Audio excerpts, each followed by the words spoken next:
And I'm just going to check that the live stream is working. So I just need to give it 15 seconds.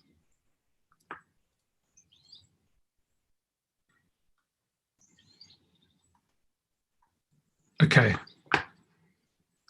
That is now working. Okay, so we are now live, everyone, on the Zoom call. So this is London Bitcoin Devs with Tim Ruffing.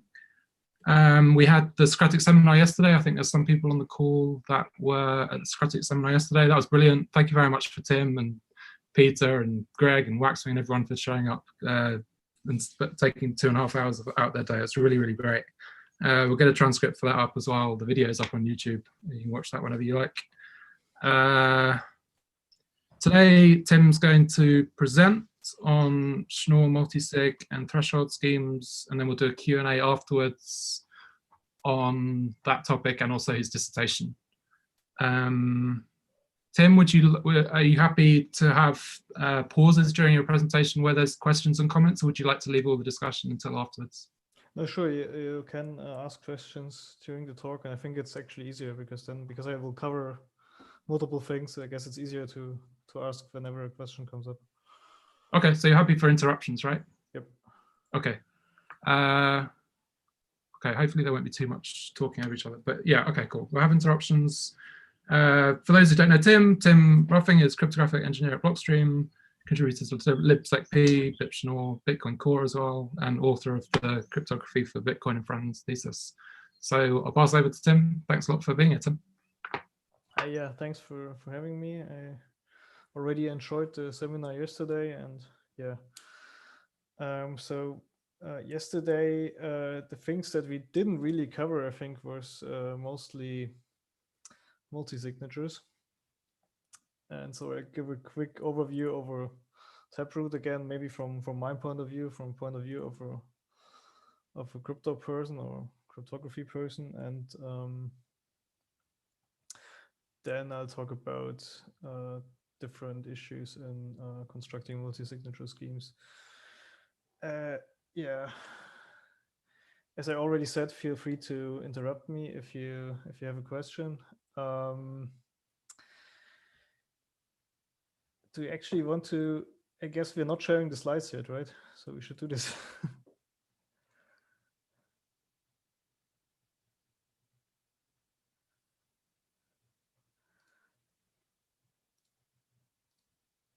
I've forgotten how to do it on Zoom. Where? Do you have the link? I have the link. I've just forgotten where share slide. Share screen is. Oh, here we go. Okay. And let me post the link again in the chat for everyone. Might be a little bit more or a little nicer experience to click on the link. But for all people on YouTube, I guess we want to share the screen. Yeah. Sorry about this. Stop share. So the link is in the Zoom chat, right? Sorry about this. I thought we were going to be on Jitsi today. Yeah, and sorry, I can't share my screen here. It's just Zoom on Wayland on Linux doesn't like that for whatever reason.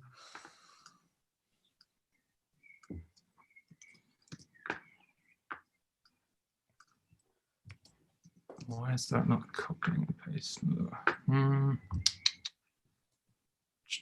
Can you share it in IRC or Twitter? It's not liking the copy and paste from this chat. Oh, okay, yeah, sure. I sent it on Twitter. Okay. Actually, I can even actually post it publicly on Twitter. Okay.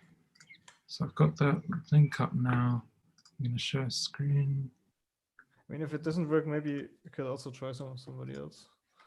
So that should be okay now, right? Ah, that looks good, yeah. Yeah, okay, I'm just going to leave it like that. So take it away, Tim. Sorry for the delay. Yeah. Okay. And great, yeah, you can even see my cursor. That's good. Okay. Yeah. So this is about Taproot and Schnorr multisignature. I said that already. Let's start. So at the moment, from very simple point of view, what are UTXOs in Bitcoin at the moment? And it's basically UTXO is a spending condition that says, okay, if you fulfill this condition, then you're allowed to spend the funds. And those are encoded in a small program called a script.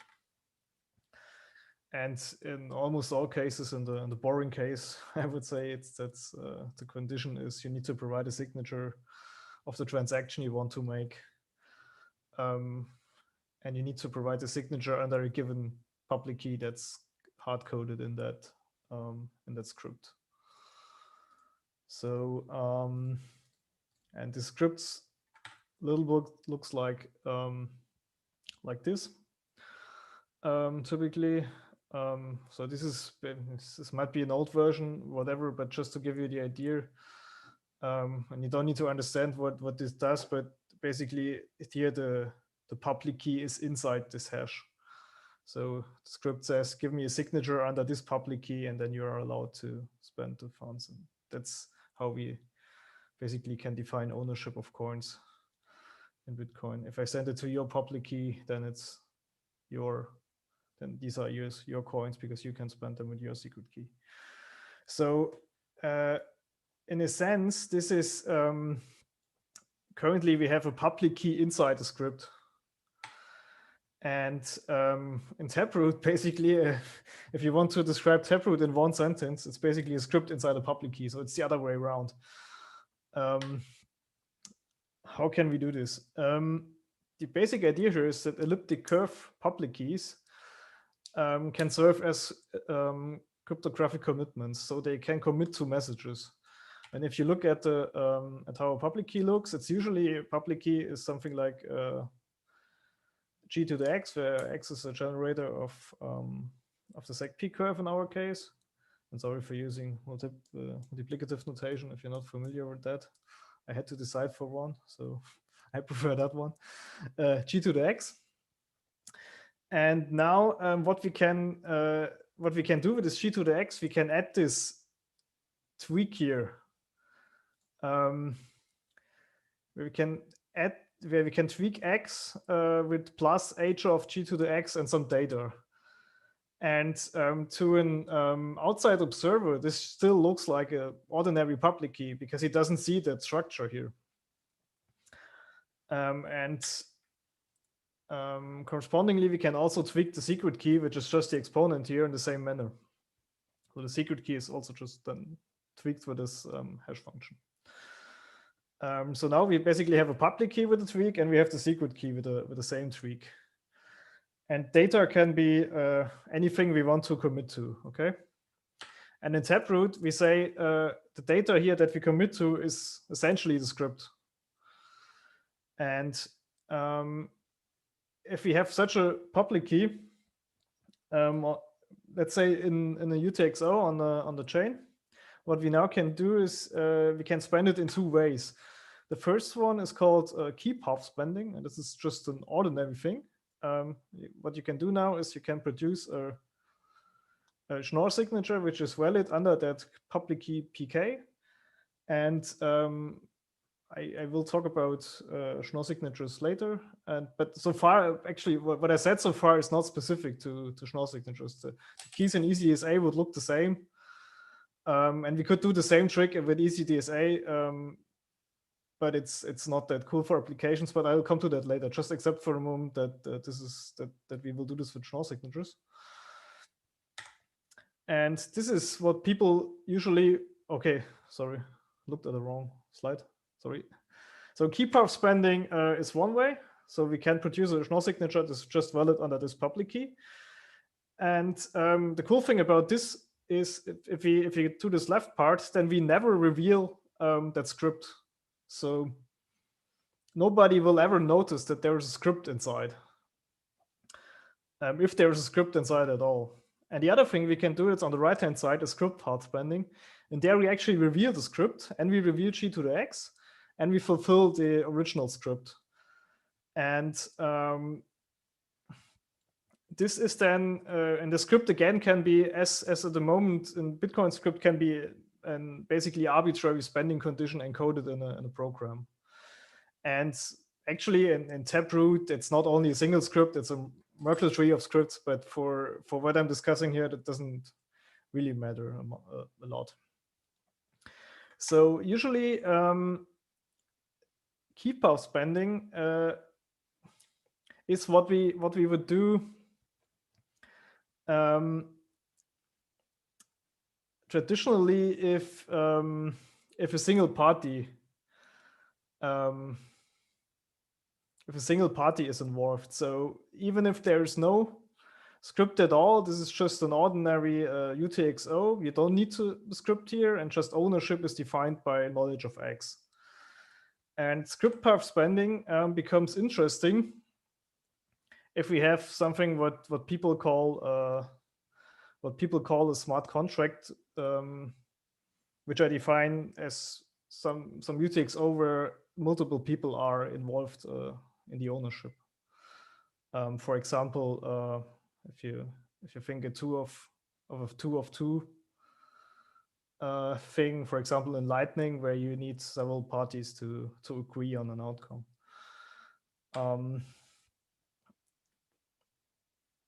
Okay, let's talk more about this. Let's say we have two parties, and they both have a secret key now. Let's say the first party has secret key x1, and the second party has secret key x2. And this basically would mean they have a combined secret key x1 plus x2. This is not perfectly correct, but I will explain that part later. For now, except that we just take a sum here, right? So this secret key will be the sum of x1 plus x2. And now we tweak it again with this script. And now we have basically two cases. Like if those two parties are cooperative and want to and agree on what they want to do with this UTXO, then they can just produce a single Schnorr signature that's valid under this combined key, and this will be a multi-signature. This is the cool, simple case, because in that case, they will not reveal what the script here is, and to an outsider, it won't even be clear that this is a multisig. So this just looks like an ordinary sprint. The only case where the script is relevant is if those people, if the people don't agree, or if they not cooperate. Let's say, again, like take the Lightning example. Usually you assume that the other party is online and is cooperative.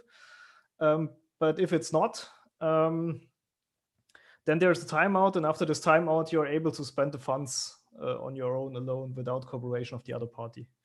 And this would be a condition that it's encoded in this script here. So, but as long as the parties in a smart contract, and can be more than two, as long as they all agree, we won't need to reveal the script, which is great for privacy. And yeah, people won't even notice that there's a multisig thing going on or some smart contract going on.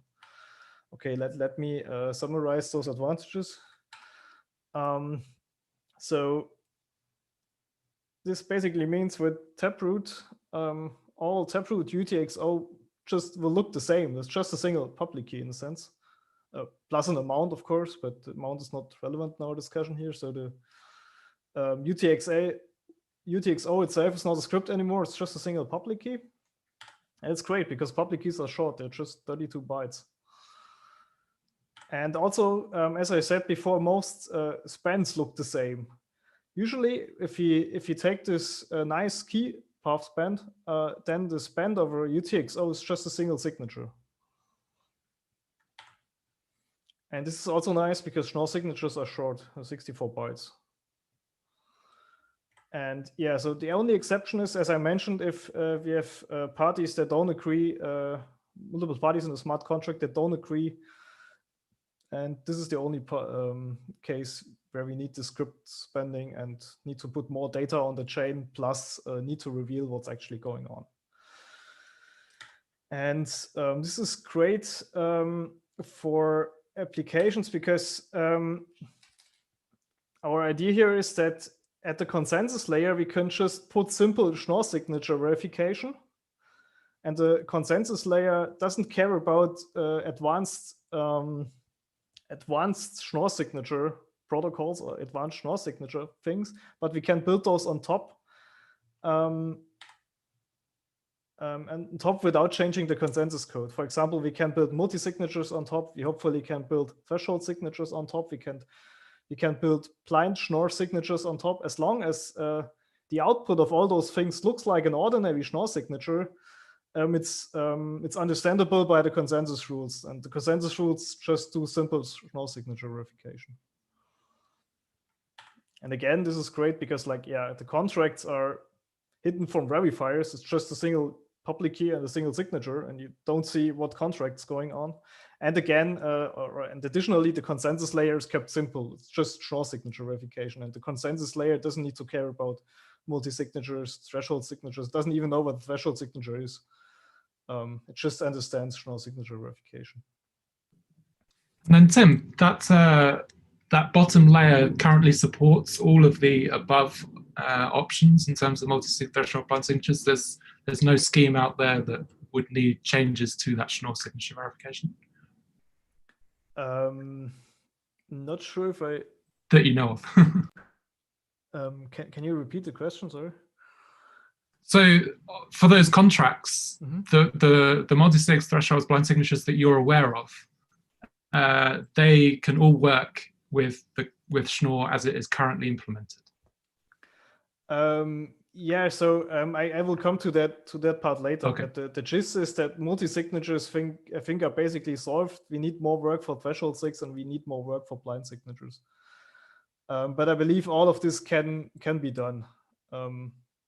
Just we're not quite there yet. But I will talk about multi-signatures and threshold sigs in the rest of the talk. And I won't cover blind signatures. But for blind signatures, the situation is that more work needs to be done, but yeah, we're confident that we can develop schemes that produce blind signatures that look like Schnorr signatures. Cool, thank you. And again, please feel to interrupt if you have questions.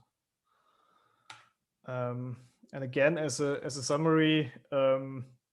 There are currently 3 Bitcoin improvement proposals that cover Schnorr signatures and Taproot. The numbers are here. If you're interested, look them up. Actually, Taproot is so large that we split it into 2. So there's a lot of stuff going on.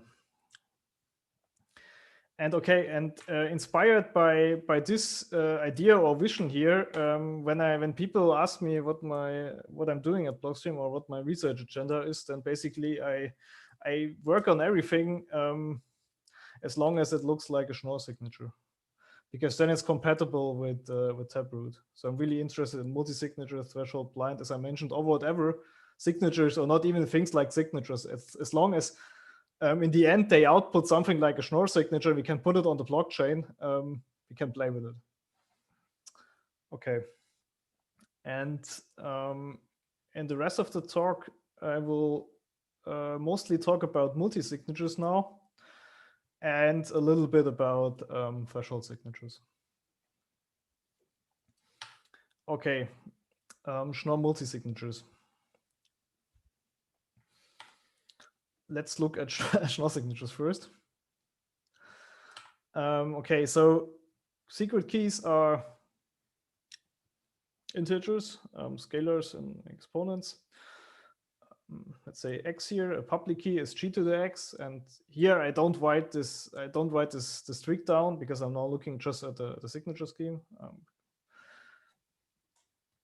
And so far this is just like ECDSA. We don't change anything about the keys basically, except for encoding them in a different way. But the underlying math is the same when you look at the keys.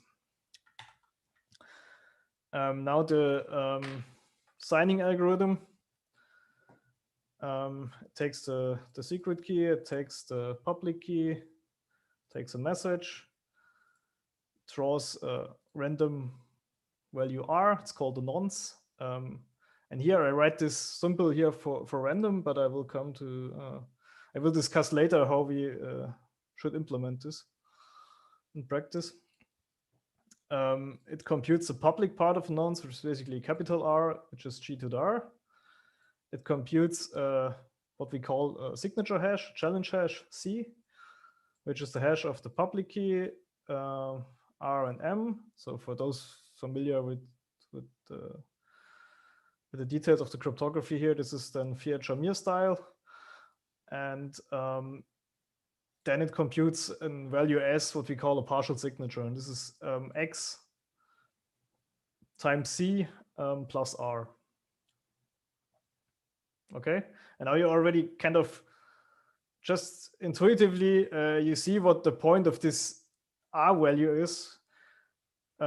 Because later we output a capital R and S, and everybody can compute C. So if we wouldn't have this R value here, then people would know S and they would know C, and they can just immediately compute X.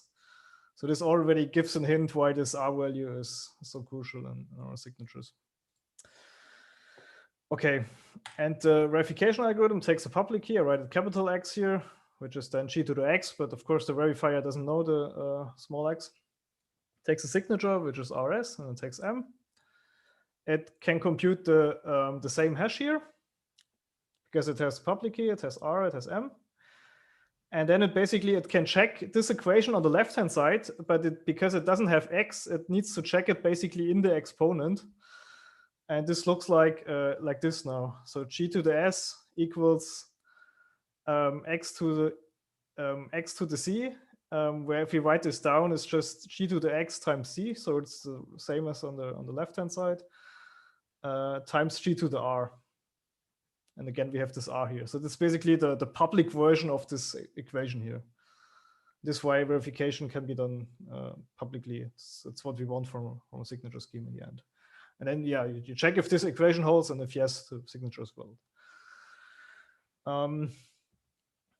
Okay, I won't explain why this is secure. I think the idea of this slide was just to give you a reminder of how Schnorr signatures look like, and then we can work from here towards our multi-signature scheme. First, let me talk about this random value here, because we covered this yesterday already a little bit in the Socratic seminar. So how should we actually compute this random value? On this slide here, I just wrote random. This is a symbol that people usually use for random because it means coins. Actually, I think we should replace it with a Bitcoin sign if you talk about Bitcoin, and not use a dollar sign, but okay. As a side note.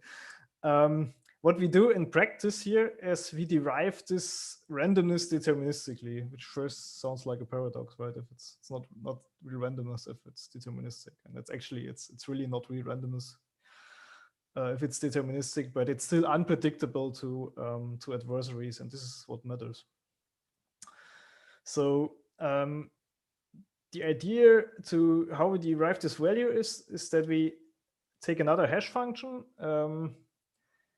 H non here, non for nonce. By the way, when I write H in practice, these are all variants of SHA-256.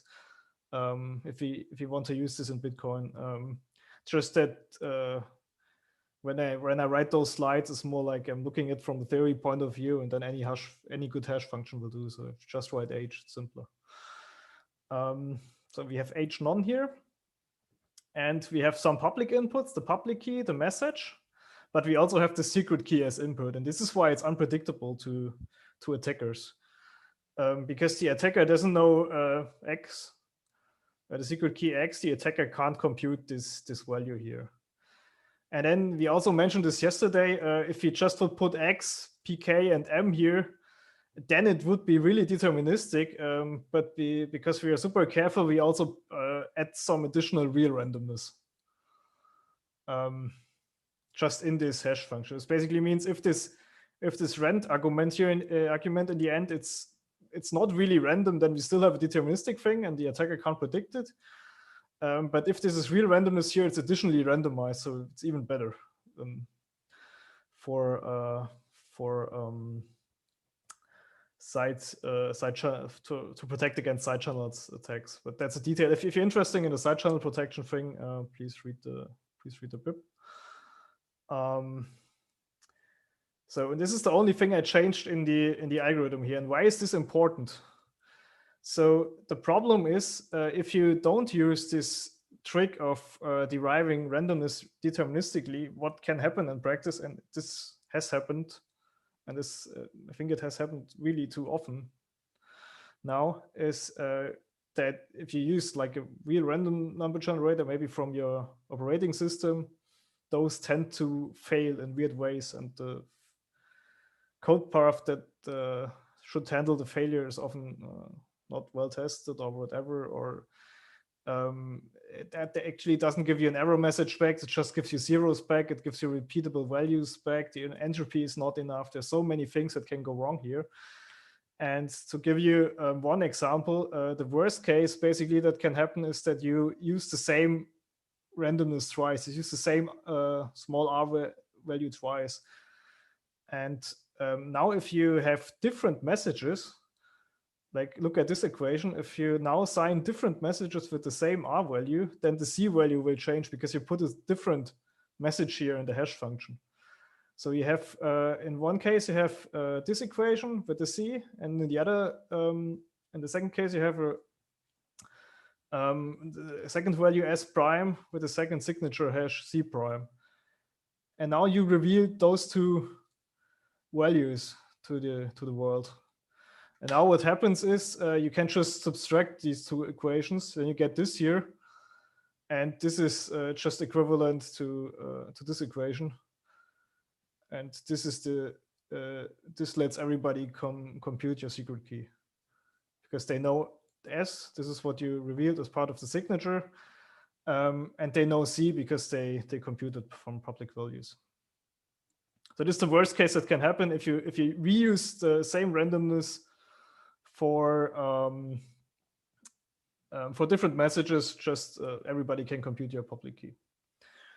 And now to give you an idea why this hash function here helps, if you use the hash function to derive the randomness, the reason is that if you use different messages here, then we will, because this m here is an input to the hash function hnon, those will result in different r's, different r values. So as soon as we have different m's, we'll have different r's, and the thing on the right hand side can never happen. And this is how you should implement Schnorr signatures in general. The same holds for ECDSA and similar signatures. And if you look at the BIP, actually, we do it in exactly this way. Okay. Are there any questions so far? I can't see because I have to keep the slides up. Okay. Let me just, let me just quickly go to, I don't think there is. I don't think there is. So you're free to go on, Tim. Anyone on the call, feel free to ask questions. Right, feel free to ask questions now or later. But I think we're good so far. Thanks, Tim. Okay.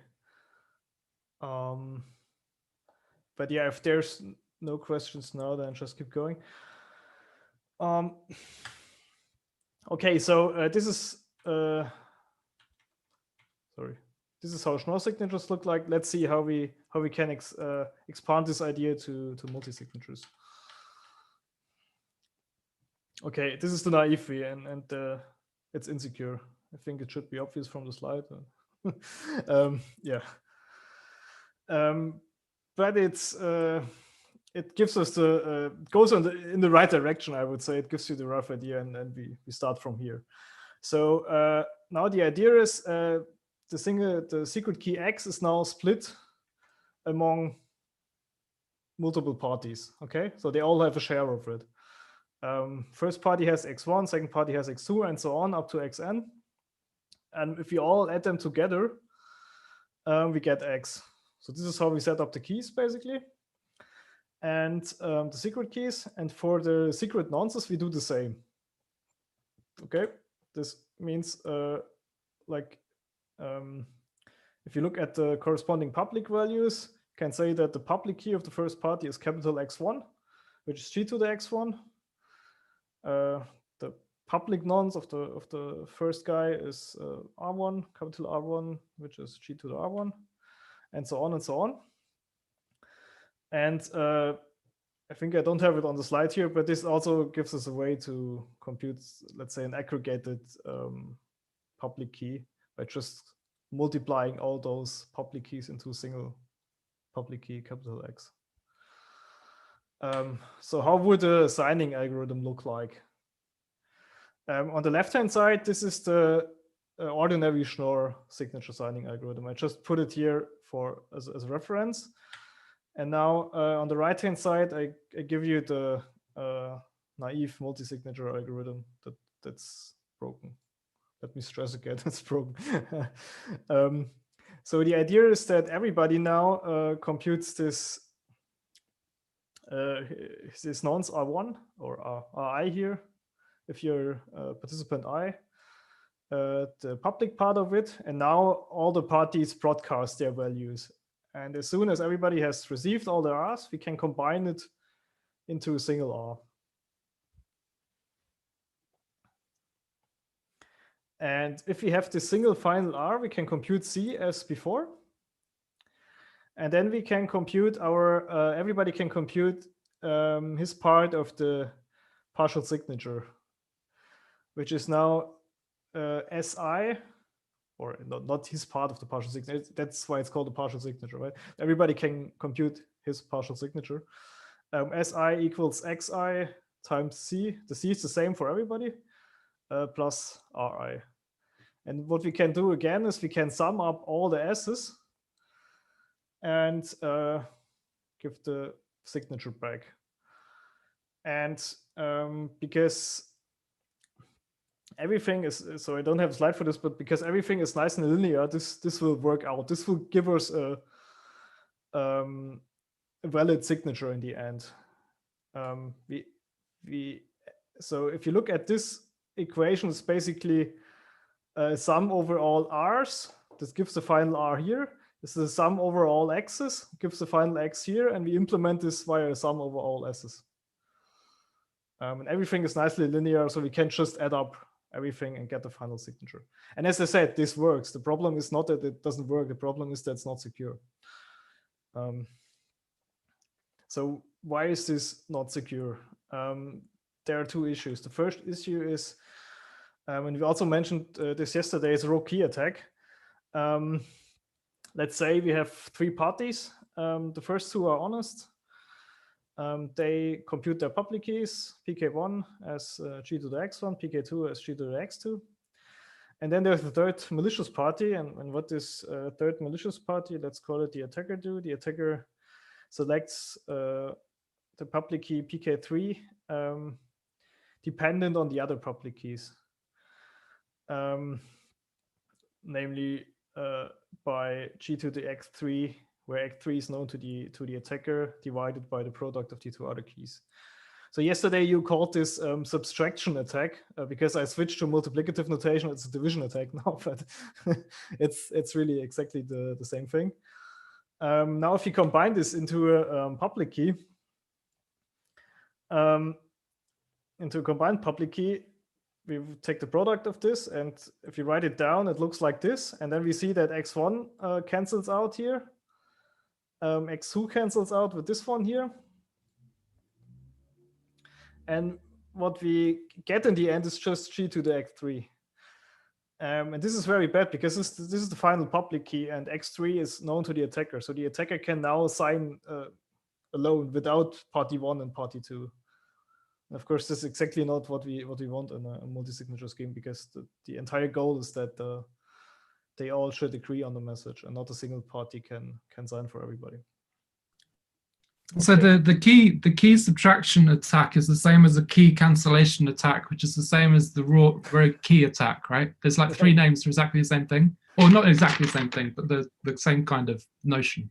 I think if you're very strict about terms here, is I think what we look here at specifically is a key cancellation attack, and depending on how you write it, it's key subtraction or division. In the end, what matters is that the key cancels out. And I think the term rogue key attacks, if you look really into the academic literature, the term rogue key attack applies to every attack where you chose your key in a malicious way. So the honest way would be like the first parties do, just take a fresh x exponent and compute g to the x. And this is obviously not what the third party here does. So I think yeah, Peter? I think that the term key cancellation is one like we came up with when we discovered a problem with naive multisignatures before we knew of the academic term rogue key attack, which is the more generic term for problems with untrusted keys. Indeed, yes, that's a good point. It's sometimes a little bit confusing, and I think in particular in cryptocurrencies where there's so much work from academia plus practitioners, and they both invent their own language sometimes, and then they have problems talking to each other, and they're actually talking about the same thing. But yeah, this is just about terms, so it's a detail here. There are two separate concerns here that there's one where you're trying to convince all the participants in the scheme that it's a multisig, but actually you're just using one key. And then there's also one where you can just ensure one of the parties doesn't get to participate in that multisig. Or are they exactly equivalent? Like pushing one party out versus pushing everybody out apart from yourself. I think you can also I'm not sure if this is exactly your question, but I think you can implement this attack in every way. So you can push out an arbitrary set of signers in a sense. Of course, if you're the attacker, you go for the best thing. It's like you push out everybody else, right? But you could also do it in a manner where you push out just a single party. But was this your question, or did you? Yeah, I suppose the question is, if you're able to push out one party, does it then iterate so that you can effectively push out everybody if you can just push out one? Or are there certain scenarios where you can only push out one party? So I think you can arbitrarily choose as an attacker how many parties you push out. Right. Yeah. Right. Okay. But I think there is like if you're malicious, there's no point in pushing out only one. Unless you're okay, maybe if you're two malicious guys and you have a deal, but yeah. Okay. Unless there's accountability, but I think you're going to go into accountability later, right? That brings another dimension in. Okay. Yeah. Any other questions currently? Okay. Let me just quickly go to the YouTube. I'm not seeing anything on the YouTube. Go to the Twitter. I'm not seeing anything on Twitter. Go to IRC. There. Oh, no. Okay. Okay, so you're free to continue. Let me just go back to your slides. Okay, you're free to continue, Tim. Right. Okay, as soon as something pops up, just interrupt me. Okay. So that's the attack. So how do we get around this? Avoiding rogue key attacks. So there are basically two approaches to avoid those attacks. One is called proofs of possession. I think this is what people have done very early when they discovered these attacks. I think those attacks are from the 80s even, or 90s, at least 2 decades old. I'm sure about this. And a generic way to prevent this is to add proofs of possession to your public keys. What does it mean? You could also say a proof of knowledge. It's proof of knowledge of your secret key. This is you have your public key, and what you add to it is a zero knowledge proof that you know the corresponding secret key. And because Schnorr signatures are zero knowledge proofs of knowledge, you can just sign your own key with your secret. So you can sign your public key with your secret key. That sounds weird, but that does the job. Why does it work? Let's go back. Of course, it's not a proof, but in this example, it wouldn't. The attacker wouldn't succeed if he needs to provide a proof of possession, because for his public key PK3, he doesn't know the secret key, right?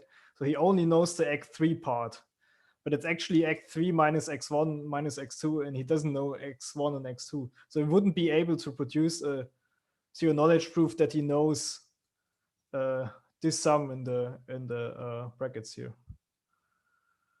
So, and you can prove that this prevents the attacks, but we think it's not the nicest or the most practical way.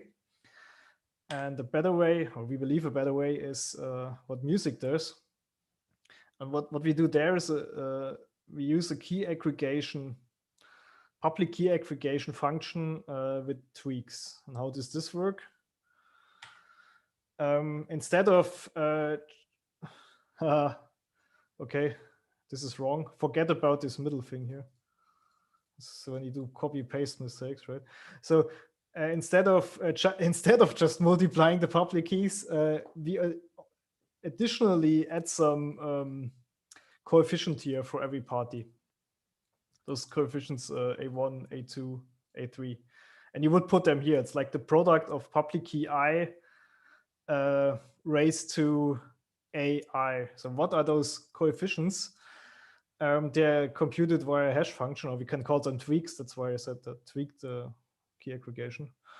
AI is defined as, there's another hash function. And what do we put inside the hash function? All the public keys and the index, basically, of the signer. The index will make sure that this is different value for all the signers. And all the public keys make sure that this really depends on all the, literally it depends on all the public keys. So we have this additional coefficients here, and this is what also avoids the rogue key attack, and it does so in a nicer way because we just don't need those proofs of possession. So you can just work with simple public keys. You don't need to additionally send proofs of possession around and so on. It's just not necessary. And yeah, it just works out. And this is, if you look at this, okay, as I said, it's wrong. Here, what should be here is PKI to the AI, but this is essentially a public function because you can compute the public keys here. You have the public keys, they're public, and you compute the AIs, and they just also depend on public values. So everybody can compute the aggregated key just given all the public keys. And this is how music avoids rogue key attacks. Yeah. Okay. And again, I won't prove why this works, but yeah, it's in the paper, of course. Okay, the second issue we have to deal with is parallel security. And what I mean by that is running multiple signing sessions in parallel. Can we do this? It turns out if you look at the naive scheme again, no, we can't. And why is that the case? I'll show you an attack. First, I need to talk about Wagner's algorithm. So what's Wagner's algorithm? I won't explain how it works, but I can explain you what it does. And first look at this problem here. This looks like a hash function collision. You have to find two messages such that the hash function h gives the same value for both messages. And this is, for a good hash function, this is a hard problem. I think we can all agree on this. interestingly, and maybe this is very unintuitive, if you do this for more than one message, or sorry, more than 2 messages, let's say 100 messages, this is a similar equation. So if you look at the above equation, you could also write h of m0 minus h of m1 equals 0, and you could do the same here. So basically finding some messages where the hashes sum up to 0. This is just written again in another way. And surprisingly, yeah, this problem is easy, and it's easy because Wagner's algorithm exists. And really, if you go to, for example, for 100 here, I think this is something like 2 to the 50 or 2 to the 40 operations. So the larger you make the number of messages here, the easier this problem gets. Okay, how can we turn this into an attack? So I said I want an attack on if we run multiple sessions in parallel. So if there's a single signer that uses the same secret key for multiple sessions in parallel. The attack works as follows. So we have a public key. And this is the combined public key. Again, I'm looking at the naive thing now. So the key aggregation is the simple one here.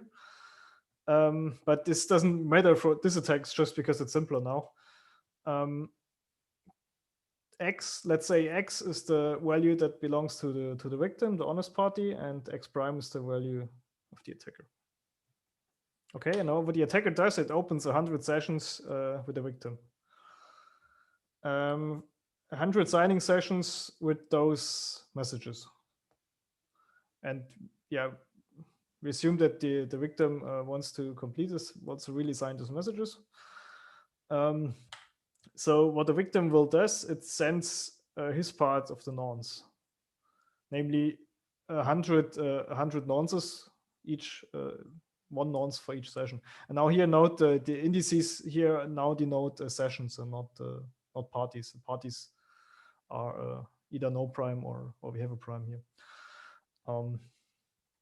Okay, and now what the attacker does, okay, it multiplies all those R's to get this final R. This is just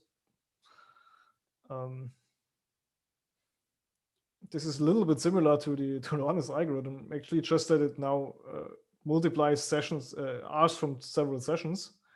And now the attacker uses Wagner's algorithm to find nonces R prime 1 to R prime 100. So basically nonces of the attacker, the attacker wants to send back to the victim, such that the following equation here holds. And this is exactly the same pattern as I shown you on the previous slide, where you have one hash on the left-hand side and you have a lot of hashes, or a sum of a lot of hashes on the right-hand side.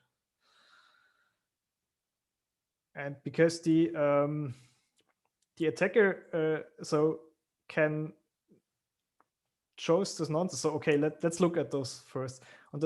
Forget about the left-hand side for a moment. Look at the hashes on the right-hand side. Those will be the signature hashes in the individual sessions. So if you look at this one, that's the signature hash for the first signing session. Why? It's the message of the first session and the combined nonce of the first session. And again, sorry, it's a typo. There should be a multiplication here. I guess now I confused everyone with the notation, but sorry, I can't change it now. So just ignore the plus here. Okay, it's a times. Sorry for that. But in the first session, we would multiply the nonce of the honest signer and those of the attacker, and this would be the result. Okay, and we do this for every session. Okay, so these are the hashes on the right-hand side here, are the hashes of the individual sessions. And what the attacker can do is he can influence these hashes because he controls his part of the nonce, these R primes. So he can play around with his R prime values, and using Wagner's algorithm, he can find R prime values for the right-hand side such that they match a single target value. Let's say this target value on the left-hand side here. Okay. So why is this useful? Now the attacker sends those nonces that he found, and the attacker will now obtain partial signatures from the signer, because the honest signer completes all the sessions, sending partial signatures S1 to S100. And then, interestingly, if we add up all those S's here to a single S, then this is a partial signature on this M with nonce R. And this again works because of because everything is nice and linear. So what the attacker did here is multiplying all the nonces here, and because multiplying all the nonces,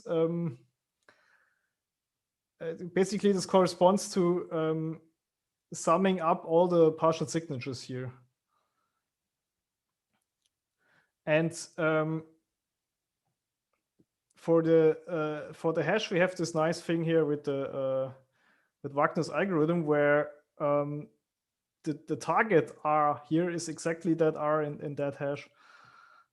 So okay, I haven't written this up, but if you do the math at home, you can check that this is just a valid partial signature on message M, because the hash here matches. And then the only thing the attacker needs to do is, it's just a partial signature from the honest guy. Now he just needs to complete it with his own secret key, with his own partial signature. So it's basically S plus the partial signature of the attacker, and now he has a final valid signature on M.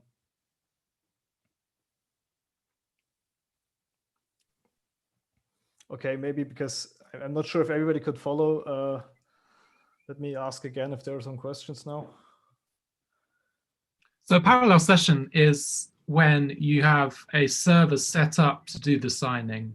Right. Because otherwise, right, because obviously if it's coming to a human and the human sees all these signature requests, so the human's going to go, there's something weird going on here.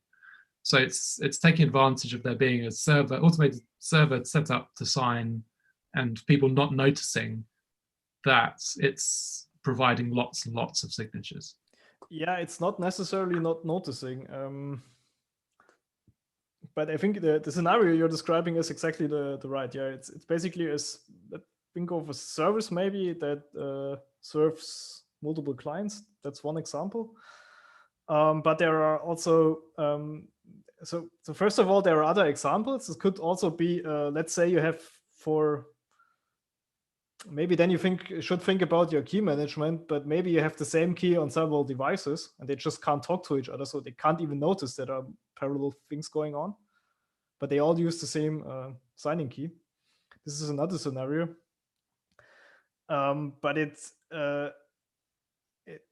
not necessarily about noticing. Of course, you could say, okay, we don't care about this parallel security, and we just set up our service in a way that it only handles one client at a time. And you can do this. It's just not what I would call robust, right? Because it can go wrong in multiple ways. Maybe the code doesn't really check if there are multiple things going on. Maybe you're running in a VM and somebody runs multiple copies of you. Or maybe there's, as I said, there's a key on a different device, or or you're just not careful enough and you don't know that this attack exists. So there's so many things that can go wrong. That's why we want to have a scheme in there that's just robust against this in the first place and just eliminate the issue from the beginning on. Which is definitely the right approach to take as the protocol engineer designing it. But perhaps like a corporate situation, they could just limit how many signatures are provided, or if there's any strange activity, flag it. Yes. As I said, it's like it's not like this is broken. If you don't run this in parallel, this attack just doesn't apply.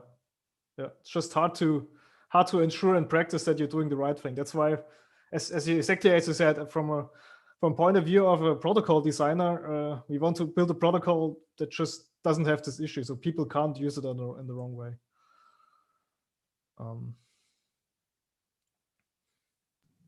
Right, and another problem if you limit your service to a single signature, is that maybe you can run into DOS issues, right? Because you can only do one signing session at a time, and then there's a single client, and then you can't provide service to the other clients. So that's easy. Then you, depending on the setting, you're easy target for DOS attacks. Yes. Okay. Are there any other questions on? Any other questions on for the participants on the call? Feel free to interrupt at any point if you have questions. Otherwise, we'll do the Q&A afterwards. I mean, I asked that question, Tim, like Andrew Polster says there's always a simple fix, or he says that in the presentation, but some of those fixes have downsides, right? Some of them introduce complexity that a corporate perhaps wouldn't want. And so there's going to be trade-offs even when there are fixes pushed to address some of these attacks. Yeah, I think like in general, you're right. I guess for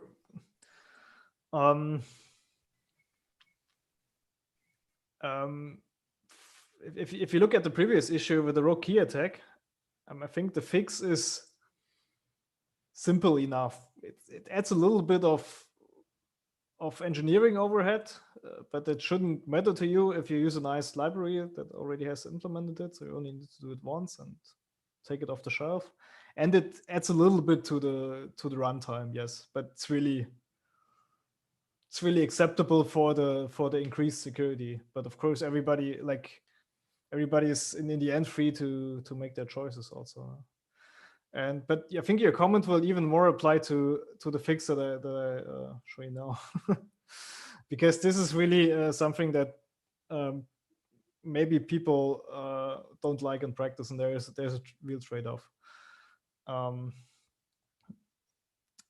course, unless there are any questions now, but nobody asked, right? I'm hoping everyone's alive. Can someone just say hi? Maybe. Hi. Okay. Hi, Peter. Okay, so thanks. Peter's alive. Okay. Yeah. I assume Peter doesn't have questions. Okay. Then let's move on. Okay, so how do we fix this attack? So how do we wait? Why? No. Okay. So how do we get parallel security? The problem, basically, if you look back, sorry, again at this slide, the problem here is that the attacker can control what's going into the hash function here, at least control a little bit, because he influences this product here. Again, it's a product, but he influences the right side of the product here. And one way to look at this is that this is basically the gist of the problem, because if the attacker can't influence what's going on here, he can't play around with these values, then he can't apply Wagner's algorithm and make the sum on the right hand side match the sum on the left hand side. Genau. Exactly. So the problem is the attacker controls the hash value because it controls the part of the nonce. And now for anybody with a little bit of background in provable security, what does this means for the security proof? And if you don't have this background, just ignore me for half a minute. So in the proof, this would mean that the reduction must know this the final R in every session before the attacker knows, and this is required for programming the random oracle in the right place. And this is how you, in the end, simulate signatures.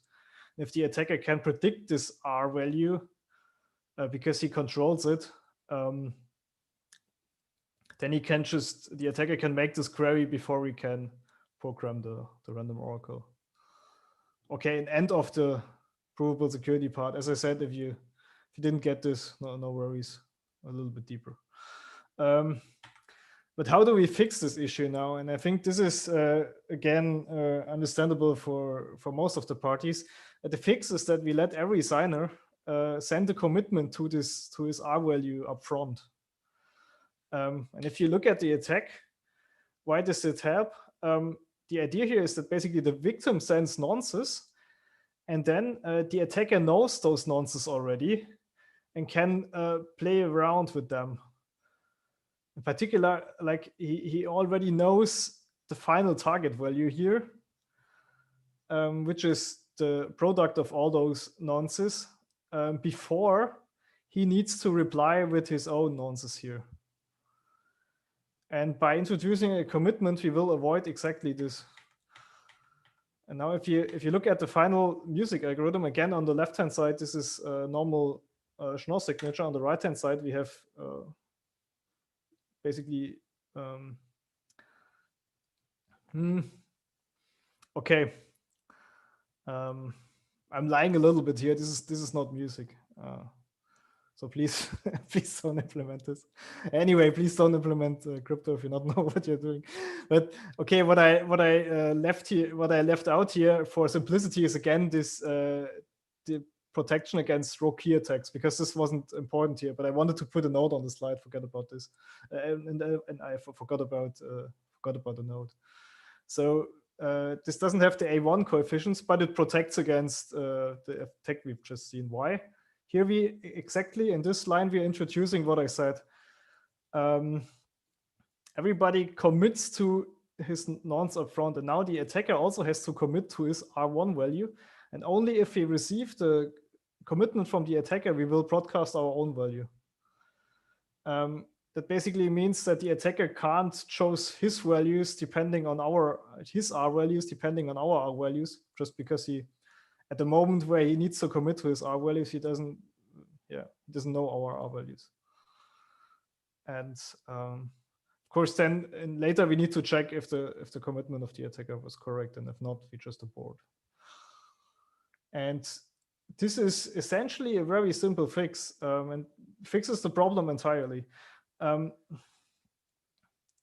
The real problem with this fix is that it introduces a third round. So if you don't do this round here, the music signing protocol is just 2 rounds.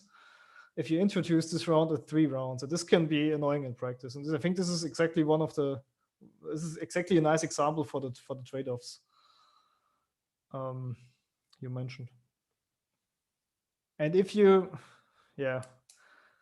willing to give up that additional safety, you can just skip that broadcast round and this hash round, and make sure you never run parallel sessions. But I wouldn't recommend it. It's just fragile. If you've already got if you already have to have 2 rounds, like that additional third round isn't a big deal, right? It would be a much bigger deal if we were going from non-interactivity to interactivity. Yes. So once you've got interactivity, another round isn't a big deal. Right. In particular, because you also, what you can't do in music, and this is actually for the same reason. Another, I think Jonas Nick has a nice blog post on broken shortcuts in music. I think that's exactly the title, or insecure shortcuts in music, something like this. Should read it. It's cool. And it mentions one issue where even if you even if you have this additional round, and now you're maybe annoyed, and let's say, okay, now I have 3 rounds, can we somehow optimize this? And you might have the idea to do this round up front before knowing the message. So let's say you will in the future you will have a signing session with some parties, so you can already prepare now and take a R value here, and you can take a R value here, compute H of Ri, and share it already now. And you can do this. Then you again basically save this round or you pre-compute it in a sense. And then when you know you have the message and you want to sign maybe the transaction, then in the end, then you just need to run the additional 2 rounds. You can do this. Problem is, if you do this, you might also have the same idea for the second round here. So you might also want to have the idea to broadcast this already before the message is known. And this is a perfectly fine idea because M is only used here, right? So it seems like you can run the protocol up to that point here without knowing M. And the problem here is that this fails horribly, and exactly the problem is exactly the same as before, that the attacker can now influence the final hash value. If you go back if you go back to here, no, I wanted to, yeah, this is the slide I wanted to go to, and now the R values here are fixed. The attacker can't influence this, but now if the message is not fixed yet when you do this step, the attacker can just influence the message.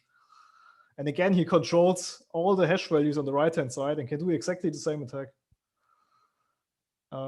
So this is really, as I said, I can only recommend this blog post. It's really useful.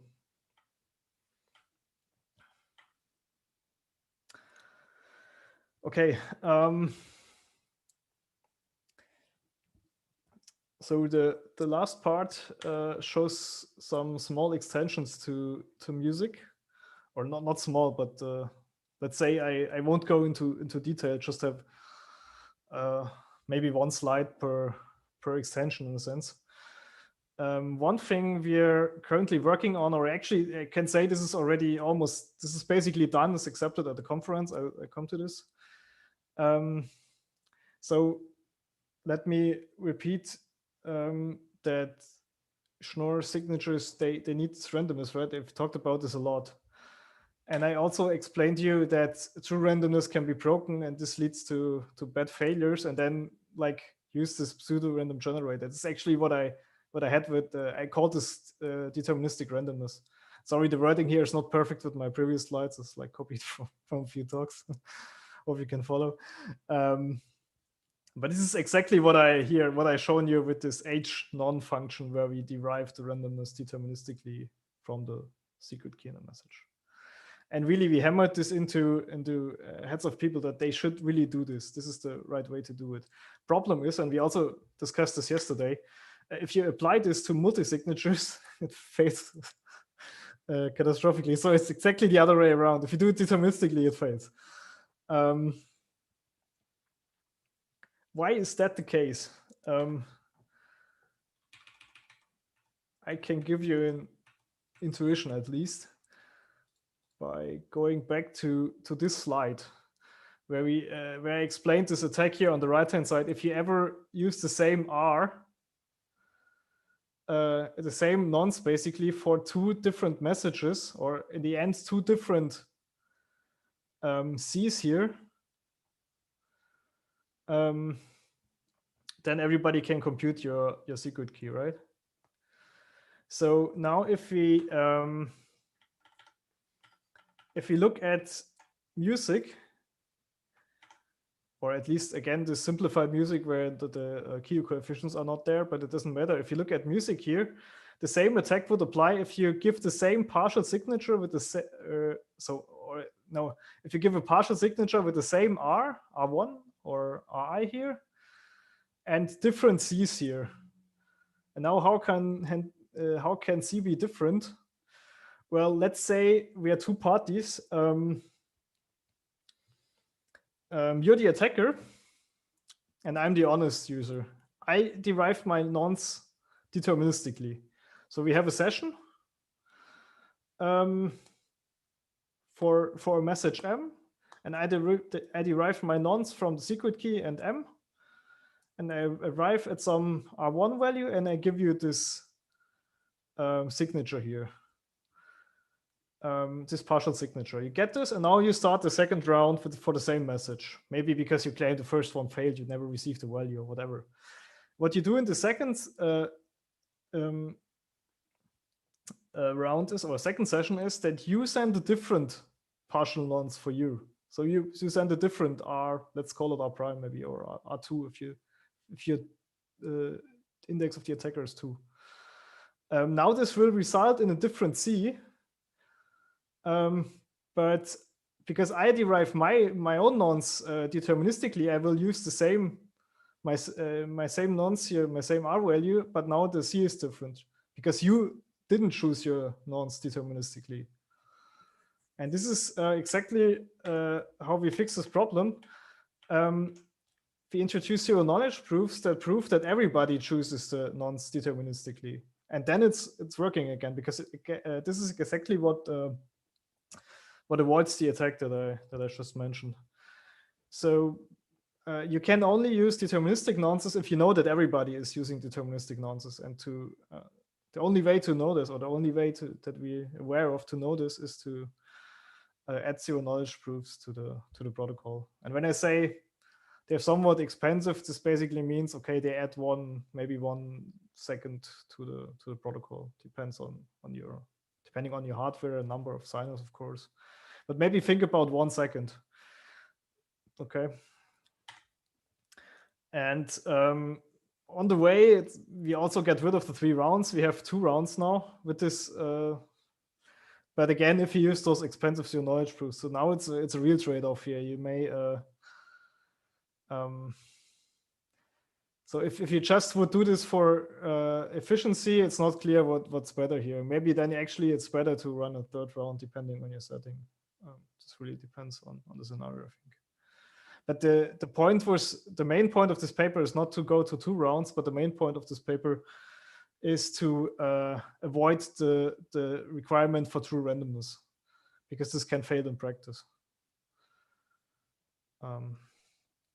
But yeah, so if we compare the randomness requirements, let's say I'm generating me and you are both generating independent private keys, right, to hold our funds. Like, we'd want as good a source of randomness as we can possibly get, and we don't want any relationship between say my private key and your private key.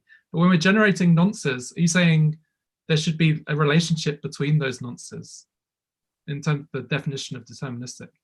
Like, you don't want complete randomness. You want a relationship between those nonces as long as you're not reusing them. Is that right? I'm not sure if it's a relationship. Actually, I think what all of this wants to avoid is always that the attacker chooses his nonce depending on your nonce. This is what we want to avoid. Okay.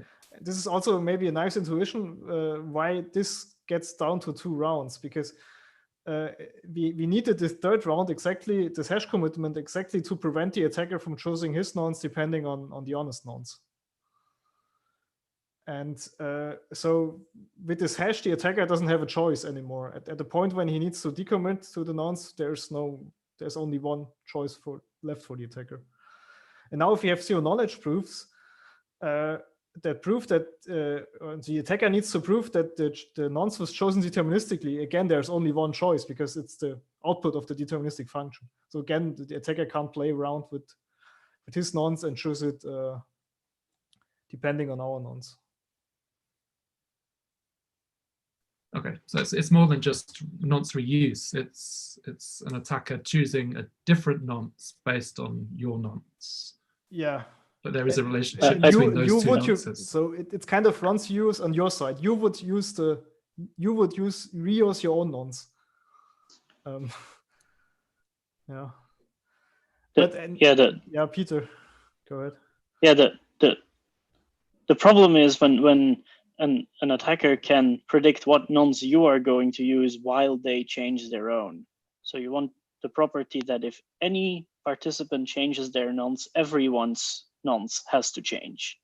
And the 2 ways of accomplishing that is everybody picks a random one every time, or everyone picks a deterministic one and proves to each other that they pick the only one possible, because the first one corresponds to, well, every time all of them are going to change, and the second one corresponds to nobody can ever change, which are the 2 solutions to this problem. Right. But in a normal signature scheme, you don't want to be reusing nonces. You're not reusing nonces in this music scheme either, right? If you're naively using deterministic nonces, just like you do with normal Schnorr, you hash the private key in the message, and after a first message, like halfway through the protocol, the other party goes offline and they restart the protocol, and they already know what nonce you are going to use. Because it's deterministic, you'll pick the same one, but they can change theirs. That's the attack. Okay, gotcha. So Thank I you. think maybe the misunderstanding here is the issue here is it's not essential. It's not about reusing nonces. It's about reusing nonces with different messages or with different signature hashes in the end. If you think of normal ordinary Schnorr signatures in the single signer case, and you sign the same message twice and you derive your randomness deterministically, then you also reuse your nonce, but it's not a problem because the C value, the signature hash, will also be exactly the same. So it's not, the problem is not reusing itself, it's reusing with a different signature hash value.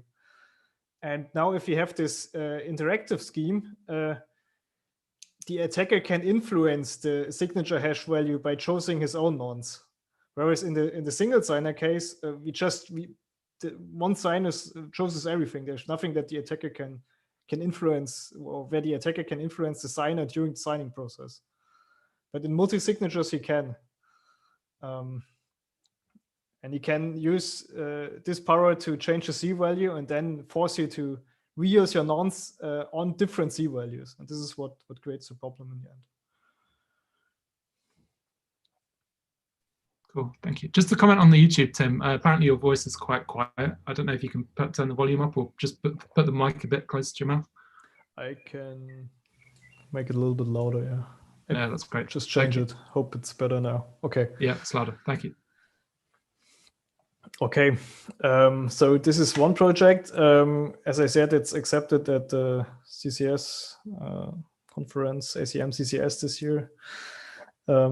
It's not public yet. We don't have a preprint available, but hopefully soon, including hopefully a blog post, not only the paper, but also a blog post that explains it on a different level, or let's say for a different audience. And this is joint work with Jonas, with Yannick Sarra, and with Peter. You see, Peter has a nice intuition for the paper, so or for the work here. The reason is that he's involved. Yep. Okay. Another project, and now I have two slides left basically, and they're both projects which are really like, let's say work in progress, and we're not sure yet if what we're doing is the right thing and if it makes sense. And so don't, if anything, so we believe this, all of this works out, but if it doesn't work out, don't come back to me in a year and complain that it didn't. The first thing, and I think I've never talked about this in public, is that we are working on a simple 2-round music scheme. So on the previous slide for music DN, I said we can go back to 2 rounds, but it needs expensive zero knowledge proofs. And now we believe we have if just your goal is to have a 2-round scheme, I think we have a better idea. And this is interesting because the story of music is actually that the first revision of the paper, you can still find this on the ISR ePrint server, you can find the old revision.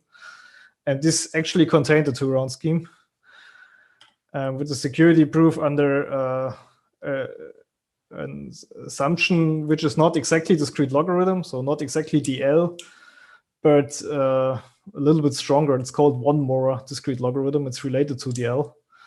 But it's still a reasonable assumption one can make. And so the original 2-round music scheme was proven secure under this assumption, or we believe it was proven secure, until those great people first found a bug in the paper, in the proof, and then also an attack on the scheme. And the attack is interesting because it's attack based on basically the attack based on Wagner's attack that I've shown you, right? You know it. I've shown you why at least if you do music naively in 2 rounds, it won't work. And the reason is the attack that's written up in detail in this paper. So then people who wrote the music paper, and I think this is Greg Maxwell, Peter was involved, Yannick Sarra again, Andrew Polster, they had to revert to a 3-round variant and give another security proof for the 3-round variant, and we are pretty confident that this is true. But now, as I said, it's work in progress, but now we have a very simple idea that brings us back to 2 rounds, and we are currently writing this up, and our plan is to first share it with some fellow researchers and let them have a look before we release anything stupid to the public, but that we are getting more and more confident that this is working. So this would be very nice news for this area, I think. Hopefully what this also will enable is what I would call nested music, where you have multiple nested music sessions. So what do I mean by this? Let's say I have I think the canonical example is, let's say we have music in a session for something like a lightning channel where we need a 2 of 2. But I'm one of these participants in the lightning channel, and I want to have an additional music with my part of the key, where I share my part of the key again between my desktop machine and my my hardware wallet, maybe. So it's basically music inside of music. I have part of the key, and this part of the key is again split into my desktop machine and the hardware wallet. And this should work in a way, of course, that is still secure, and also in a way where the other party in the lightning channel doesn't need to be aware of what I'm doing with my own keys, right? So the other party in the lightning channel shouldn't even know that I'm internally running another music session. So this is the goal of this nested music thing. And I think this would be helpful in practice in exactly those scenarios, and I'm sure there are other scenarios. Yeah, this is joint work with Jonas Nix and Yannick Sarra, Ducli at the moment. This might change if more people join.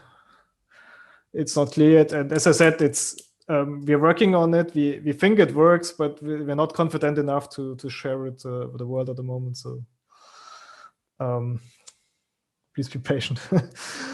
So this is the use case where you're opening a channel with a counterparty, and you don't want that counterparty to know the people who are signing to open the channel on your behalf, because obviously music will only have one signature on chain. So you're not telling the world that it's a lightning channel. You're just worried about the privacy with your channel partner. Yeah, right. If we, as long as we cooperate with the counterparty, the world just, or let's say an observer that just simply observes the blockchain won't notice this was actually a lightning channel because of Taproot. But you're right.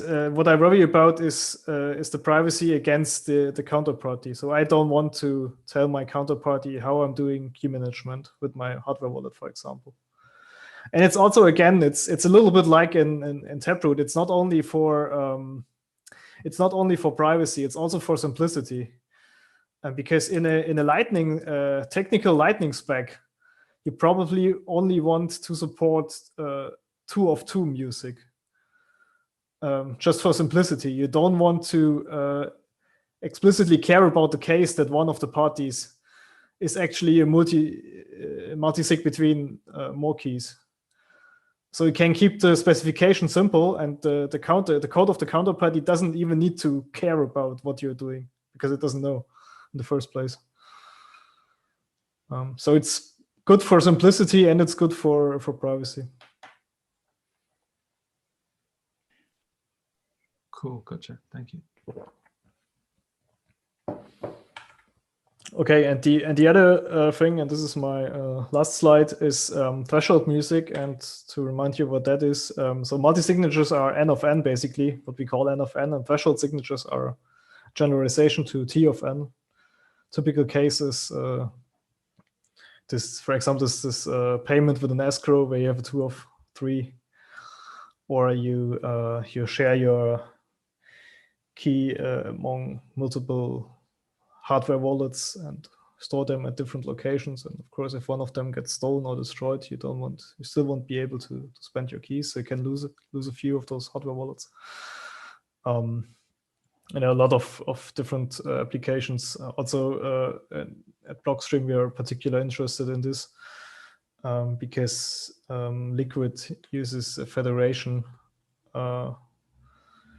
that holds Bitcoin, and currently we have a 11 of 15 federation.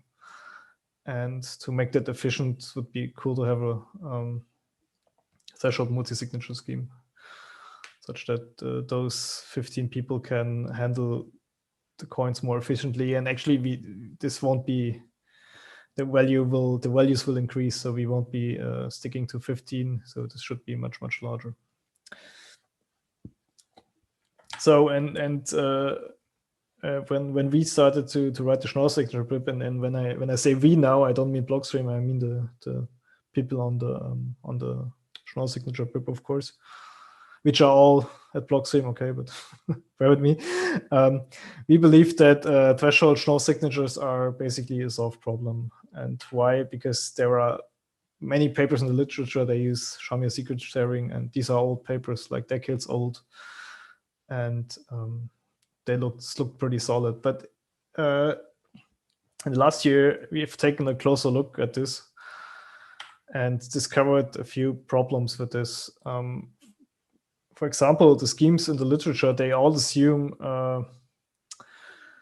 or they mostly assume that there is an honest majority. And if you translate this, to real numbers, this would basically mean you can't do 7 out of 10 or something like this. You could do something like 3 out of 10, but I think there are not a lot of people in the world who are interested in a 3 out of 10 signature scheme. Maybe there are, but I think like cases where T is roughly 2/3 of N are usually the interesting cases. Another problem is that they assume a broadcast channel, and this is a thing that you see often in theory papers. They say we have some channel where everybody can send broadcasts, and this is just reliable, and we don't care about it. And in the threshold signature scheme, it's not even a weird assumption. It depends on the use case or on the case you make this assumption for. Of course, if you want to ensure that you can always say you have this 7 out of 10 scheme. Now let's assume we can do this. We've solved the first problem, but we still need a broadcast channel. Now, of course, what you want to guarantee is that if there are 7 people, honest people there, they can produce a signature. And if you want to guarantee this in theory, then we need to assume that they can talk to each other, right? Because if the network is broken, they can, of course, never get the signature. But that's a perfectly fine assumption. Of course, if the network is broken, we can't do protocols. This is okay. The problem with these papers is that they assume the broadcast channel not only for being able to produce a signature, but also for unforgeability. So basically, if your network is broken, the attacker can read your key. And this is like, it shouldn't happen, right? And this was very surprising when we saw this. It seems like these papers were lying there for decades in a sense, and nobody really bothered to look at the practical aspects of them because nobody bothered to implement them. And now when we look at them, because we have real use cases, suddenly those problems become real. And another problem is like I mentioned this for music. This is again the same problem for threshold signature schemes. Parallel security. All these papers don't care about parallel security. Maybe it works, maybe not, but just no one has looked into it. And so here, this is really future work. We believe also the threshold music becomes easier with the 2-round music. So this is even more, yeah, or should I say more speculative. So if we can do the thing on the previous slide, then we hope that this becomes easier, but there's a lot of speculation now. Let's see. And if you're really interested in Threshold 6, then watch my talk at CES Summit 19. There's a link here. Of course, in YouTube, you can't click that link, but we can put it later online, or just search for my name on YouTube and CES Summit, and you find this talk, and it talks only about threshold music, basically. Or not about threshold music, but about the problem of building threshold signature schemes. By broadcast channel, you mean a secure communications channel? Or do you just mean any channel? Right. Yes, I don't mean secure. So it depends on how you define secure. I think what's assumed in those papers is you could call it secure. They call it reliable. And what they actually mean by reliable is indeed what you could describe when you say secure. It's not controlled by an attacker. So first it works, and it's not controlled by the attacker. For example, it needs to have the property that when I broadcast a message to all of my cosigners, then they not only all receive a value, they also receive the same value, right? Now assume we do the broadcast via some server in the middle, and the server is malicious. Then I can send my message to the server, and the server can send different messages to all the other people. Can just say, okay, Tim sent this value X to the first one, and tell the second signer Tim sent value Y, and so on. And then this breaks down. I'm not an expert here, but isn't it true that what is called a broadcast channel is what we call a consensus system, where you know that everyone receives every message? It's probably slightly weaker, but it's certainly very, very related, but I think in a slightly different context. So let me try to explain. So what these papers do, they just say we have a broadcast channel, and they don't talk about relation to consensus or Byzantine agreement, or I think this is what you have in mind here.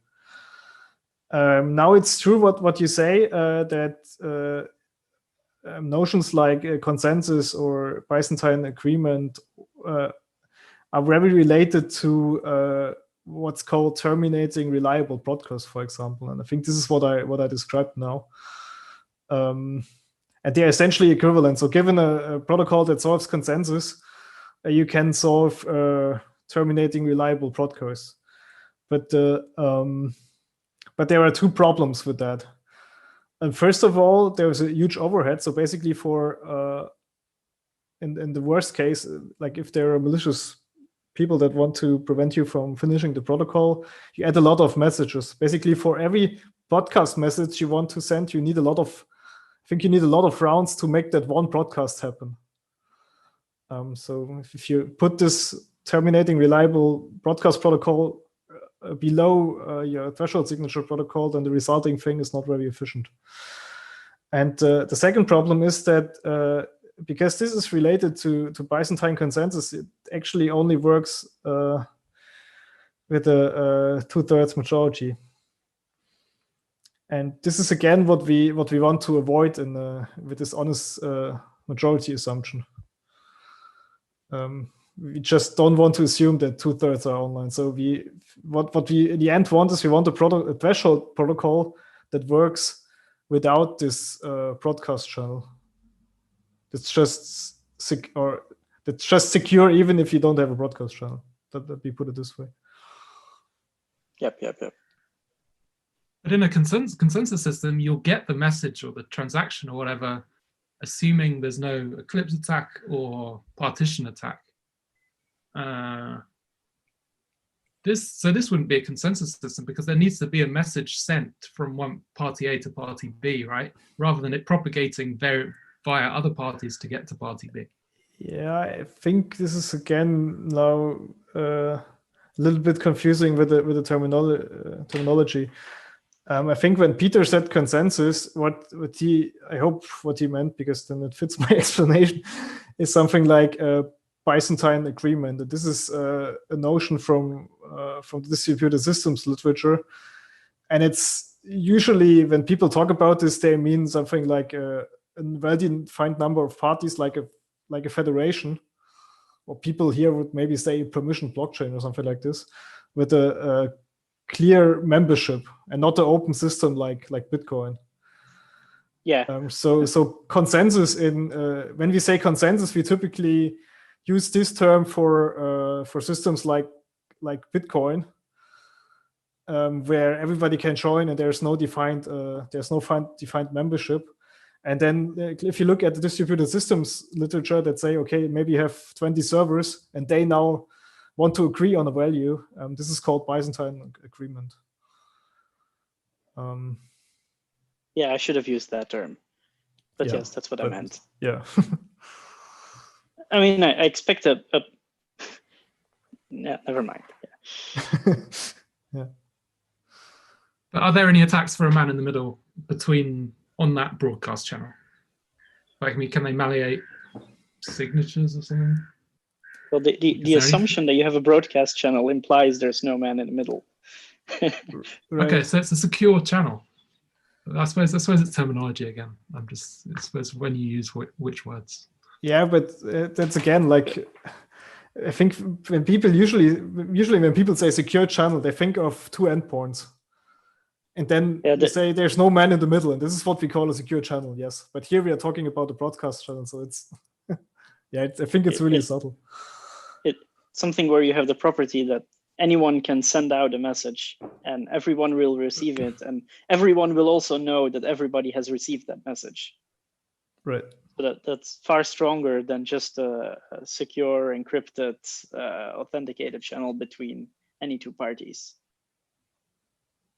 Which is why we don't want to have that assumption. Yep. And again, let me stress that if you're talking about this assumption, that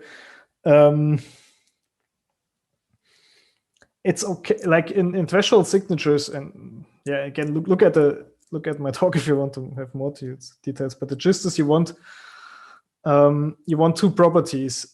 You want something like unforgeability, where you say, okay, if the attacker controls less than T people, or less than T signers, then he isn't able to produce a signature.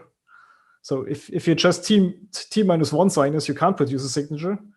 And then there's another property, which you could call robustness, which says that if you have T honest signers, then they should be able to produce a signature. And it's perfectly okay to assume this, to assume something like a broadcast channel if you're talking about reliability or robustness, as I called it now.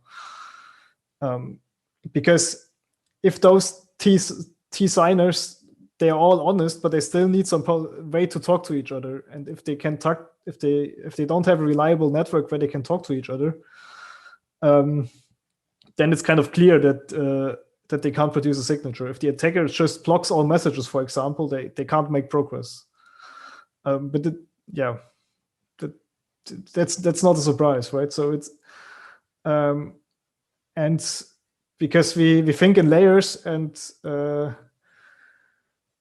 if your only interest is to build a secure threshold signature scheme, then you can certainly make that assumption that you have a broadcast channel available to be able to produce signatures, and say that's a problem that we handle at a different layer. But I think what shouldn't happen is that we make this broadcast channel assumption for unforgeability, and this is exactly what those protocols do. And if you look at the talk, you actually explain the attack. And there's really like think of a man in the middle that implements the broadcast. So it's a server in the middle that connects all the people and does the broadcast for you, but the server is malicious. And just by not even by changing message, just by omitting messages, this server can learn the secret key of all the parties. And this is like, this is really not what you want to have in practice. It's just not. It was just so surprising to us, because if you look at the paper, it makes this broadcast channel assumption, and when you read this, what my feeling was is, okay, yeah, they need this for reliability, for robustness. But then if you look at the details, and this is then very subtle, it turns out they also need this for unforgeability, but they never are explicit about this. And this sounds like a complaint. Actually, it's not. If you are in this model, you can make that assumption. I'm just saying that this is not enough yet. We need more work to make threshold signatures work.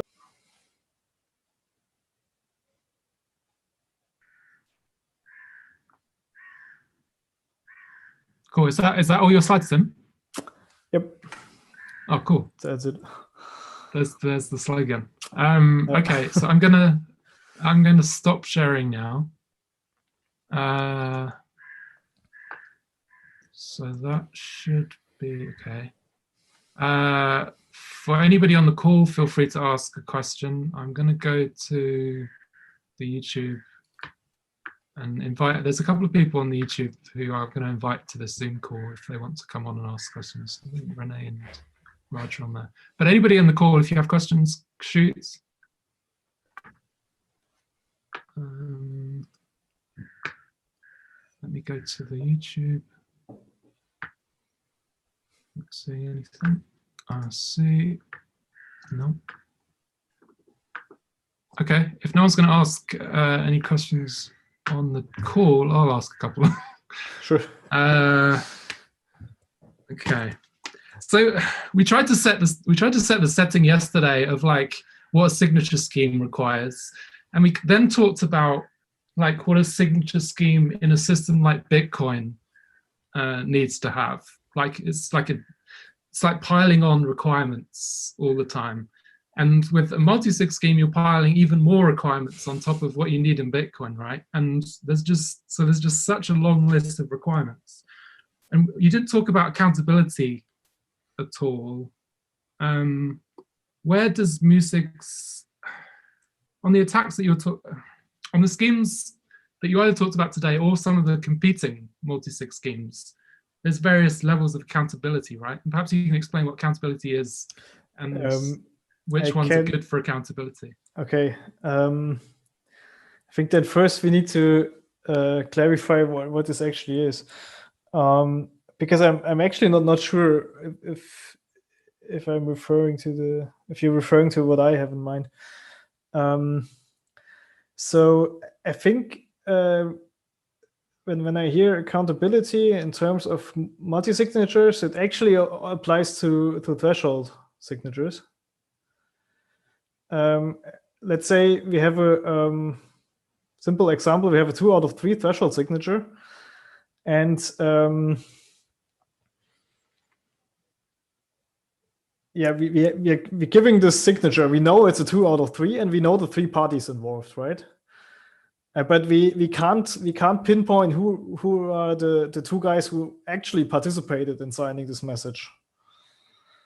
I mean, I think this is what you mean by accountability. In an accountable scheme, we can tell exactly those were the parties that signed the message. Okay, and now can we do this? I didn't talk about this at all. I think this seems very hard with a scheme that's compatible to with Schnorr signatures. And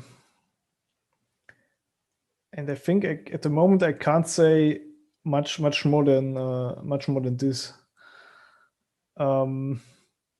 But I don't. On the other hand, I don't think we believe it's impossible.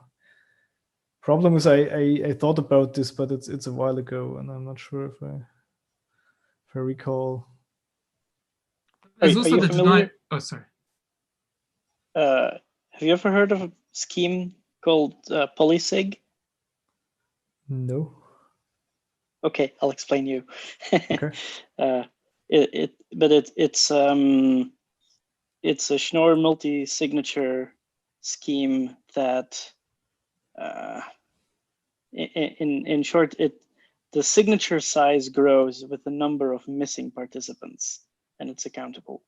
But if everyone is present at just a single signature, and for every missing party, you basically reveal some public key of a polynomial evaluation that lets you cancel out some subset. Okay. I think, yeah, that sounds reasonable. I think this is a nice example for one point I wanted to make. You're saying it's a Schnorr-based scheme, but the signature size grows with the number of missing parties, right? Yeah, That it needs on-chain support. Right. It's not a Schnorr signature. Yeah, so the final signature is not a single Schnorr signature. You're right. Yes. And this is in the context of Bitcoin. So I think there are multiple ways to construct schemes where we change the signature slightly, and we have then accountability. The problem with all those approaches is that if you use them in the Bitcoin context, they're usually useless because you need that side information. You can't force people to give it, right? Because in the context of Bitcoin, when we talk about signatures, those are signatures on transactions. And the use case is then like, okay, someone stole my coins and I really want to figure out who it was, right? And the problem is the only thing you have on chain is the transaction and the signature on the transaction. But of course, the chain doesn't, the blockchain validation doesn't force you to put the auxiliary information there that would help me figure out who actually signed the transaction. So there's an inherent conflict between you want to design protocols that put as little information as possible on chain, and then there's this accountability information that inherently adds more, which is really only useful to the participants. Yeah. But I mean, if you actually want this, like a Merkle tree where every leaf is some subset of signers, is an obviously actually accountable and relatively efficient scheme. It is not O1, but it is O log n in the number of combinations. Yes. Yeah. And the number of combinations is actually exponential. So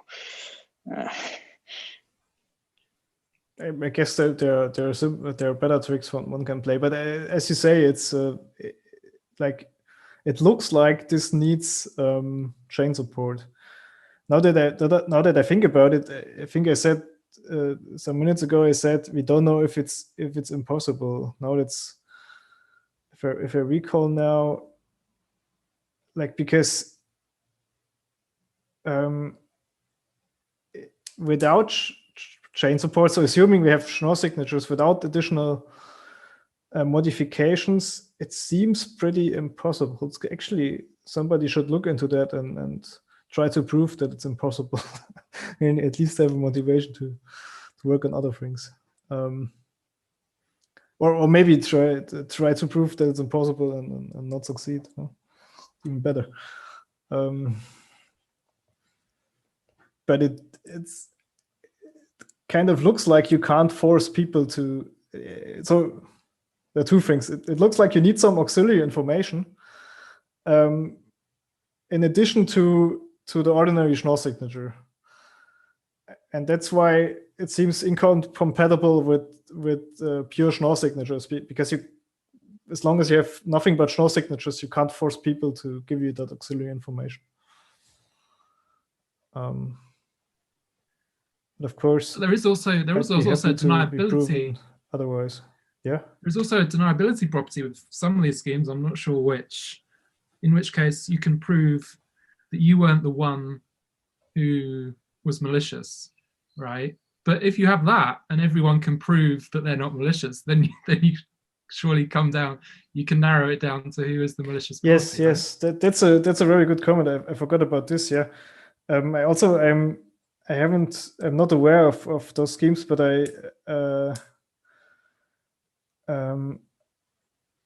but that's a very interesting notion, in particular because I just mentioned that the other thing seems very hard to do. So if something seems very hard to do, it's a good approach is to look for something which is not exactly the same but very similar. And but what you mentioned is indeed this. It's a little bit weaker, right? Because just given the signature, I can't tell who were the bad guys that stole my money. But at least I can call the good guys, and they can prove to me that those weren't the bad guys. And if I reach enough good guys, then it's clear that the remaining ones are the bad guys. Yeah, and maybe that's possible. That sounds much more plausible. I don't know, Peter. Have you heard of this? I'm not sure. Okay. Okay, Rene has a question in the chat. I think he's actually in the call. But Rene, can you speak, or do you want me to repeat? I can speak, but it's okay. Like go for it, Rene. Not a big question. Just Peter mentioned the polisignatures, and I tried to look them up, and I found like some transcript, but I didn't find a paper. So could you just like give a reference or something? Because I thought it's very interesting to have accountability. I'm afraid there's no reference. It's something some people have talked about, and I don't think there's ever been a good write-up. I mean, given that it requires on-chain support, it's not likely to go very far. Yeah, sure. But sometimes theory is just interesting. That's why I was asking. Oh, yeah, sure. Yeah, sorry. I don't think there's a good write-up anywhere.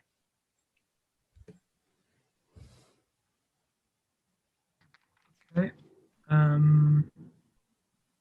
Signature aggregation across soft forks. So this is, I'm assuming, and this was discussed, I can't remember where, in the Q&A of one presentation I watched, but this would be future soft forks, and you wouldn't be able to aggregate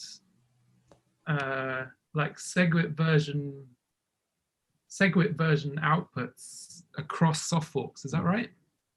What was the problem around signature aggregation across soft forks? I can elaborate on that if you want. Yeah, please. Yes, I please. have no idea. So in a scheme where you do cross input aggregation, or in general, any scheme where scripts where you aggregate signatures across multiple checksig operators or whatever equivalent exists, you cannot have soft forks that disagree on what a checksig operator is. Or that even means, say, if a new, if you introduce an opcode that like just returns true, for example, which is something that TapScript BIP342 introduces. Like there's a whole bunch of opcodes that are reassigned to define if you ever encounter this opcode, the script is unconditionally valid, which is an amazing extensibility tool because you can give it any semantics later on. But this interacts in a really annoying way with cross-input aggregation, because once such an opcode is given a meaning, and then after that a checksig operator follows, old nodes will not execute that checksig, but new nodes will. And the aggregated signature can only be valid for one of those. This is not a fundamental problem, it's an engineering issue that you must make sure that whenever a soft fork changes what the set of public keys that are supposed to sign is, that those need to be aggregated separately. Does this make sense? I didn't realize it was. I didn't realize it was a cross-input. It's not really a cross-input. It's not necessarily a cross-input aggregation issue. It is a any kind of on-chain aggregation where you have multiple public keys on chain, but then a single signature for it. So the kind of aggregation we're talking about in the context of music is off-chain. You compute the aggregated key off-chain, and on the chain, you only see the aggregated key and the aggregated signature, and nobody knows anything. That's fine. But it would be very useful to have a way of having non-aggregated keys on chain and then expect an aggregated signature with them,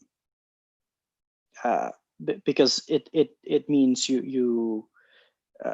well, this is a requirement for cross input, obviously, because every input you can't pre-aggregate across inputs because they come from separate outputs and the outputs are created separately. Right, so this is a model where you have multiple public keys on chain, whether within one input or across inputs, but definitely when it's across inputs, and then only expect a single signature for all of them. And the difficulty that this introduces is that you must make sure that soft forks agree on what the set of those public keys is, because the aggregated signature will only be valid for one of the two.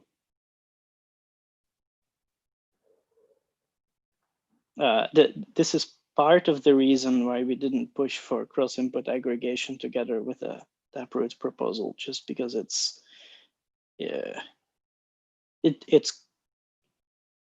really logistically hard to solve this problem. Not theoretically, just have a separate aggregate signature for every possible. There are solutions to this, but it complicates things. This makes sense. I think this is where I'm unsure, like the difference between key aggregation and signature aggregation. I think I've been confused about this the whole time. So key aggregation. So no. You construct no. Okay. All of this is key aggregation. The question is whether the aggregated key goes on chain or the non-aggregated keys go on chain. So in music, you put the aggregated key on chain and then a signature with the aggregated key. In what I'm talking about here, you would have pre-aggregated keys on chain, but then a signature with their aggregate. So the consensus rules would do the key aggregation. Okay, right. So all the keys are on. Okay. So the keys are going on chain, but only one signature is. But in the key aggregation, only one key and one signature is. Okay, that makes sense. Both of them are key aggregation. It's just whether the aggregated key goes on chain or the pre-aggregated keys. Okay, cool. Thank you. Peter, do you have different or other scenarios other than cross-input aggregation where this would be useful to aggregate keys on chain? I think, yes, there is one. No, that's not a good one. Well, any scenario where you would have multiple public keys in a single script. And the theory is that in most tractable cases, you would turn all those combinations out into a Merkle tree and then have one leaf for every combination, and every leaf only has one key. So then that problem doesn't occur. But I'm sure there are useful, perhaps rare, non-tractable scenarios where just the combinations cannot be easily expressed as a Merkle tree. And then it may be worth it to have multiple keys in one script. And anytime you have multiple keys in one script that are online simultaneously, because obviously you still have only a single signature, so you have an interactive protocol to sign. If you want real independence between all the keys, then this doesn't apply. So you're saying this is a optimization to the spending, basically, then? Into the script itself, yeah.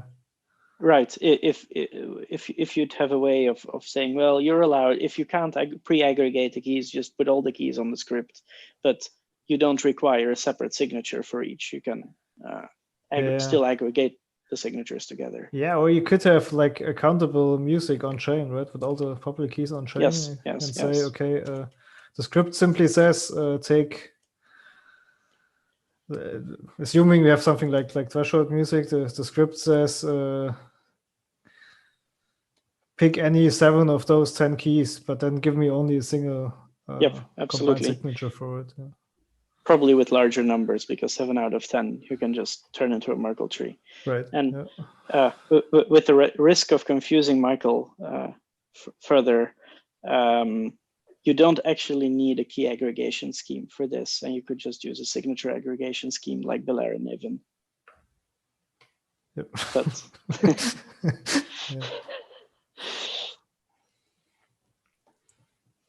my brain's getting fried, so I think we should probably wrap up. And so last call for questions. I'm not seeing any on YouTube. I'm not seeing any on RSC. I'm not seeing any. Yeah, on feel Twitter. free to ask questions. Sorry if my talk was very long. I think it was essentially not a problem, but it's not what I promised yesterday. Yesterday I said I have a few slides and a lot of time for Q&A. We haven't even discussed your paper. Yeah, that's it's fine. been a disaster in terms of following the items. It's like you can't discuss about everything, right? The reading list was super long, I think.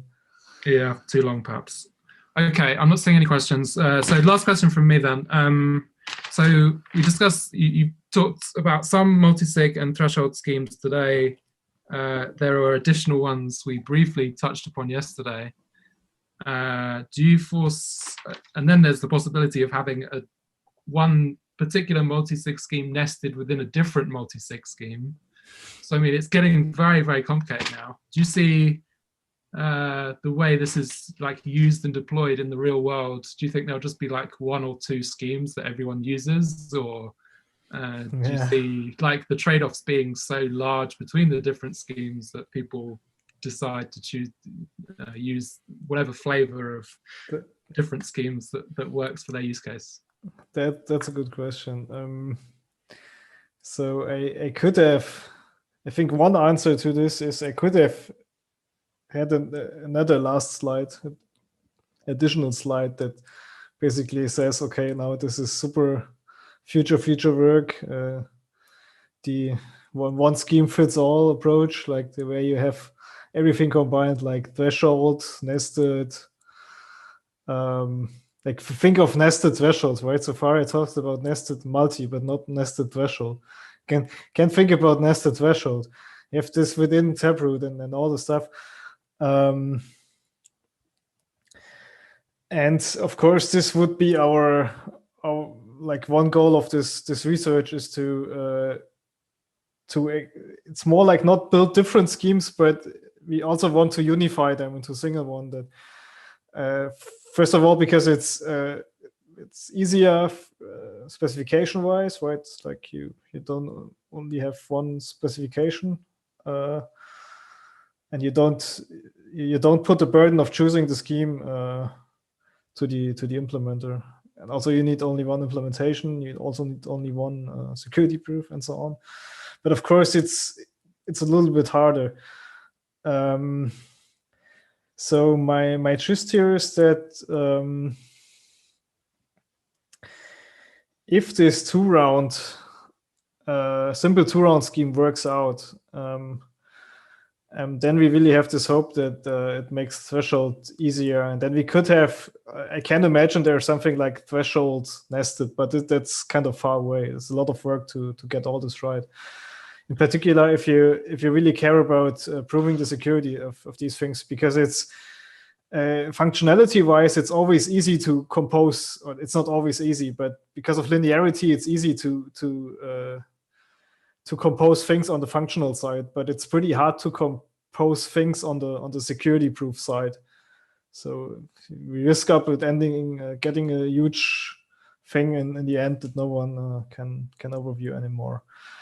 I think the only thing where I don't see some way at the moment to unify this is this DN paper or this DN scheme, because this really requires those expensive those expensive zero knowledge proofs. So I think like if this, as I said, if this two-round idea works out, that I can see a hope for a scheme that does two-round, that does threshold, and does nesting, and combination of all of this. Even though that's maybe far in the future.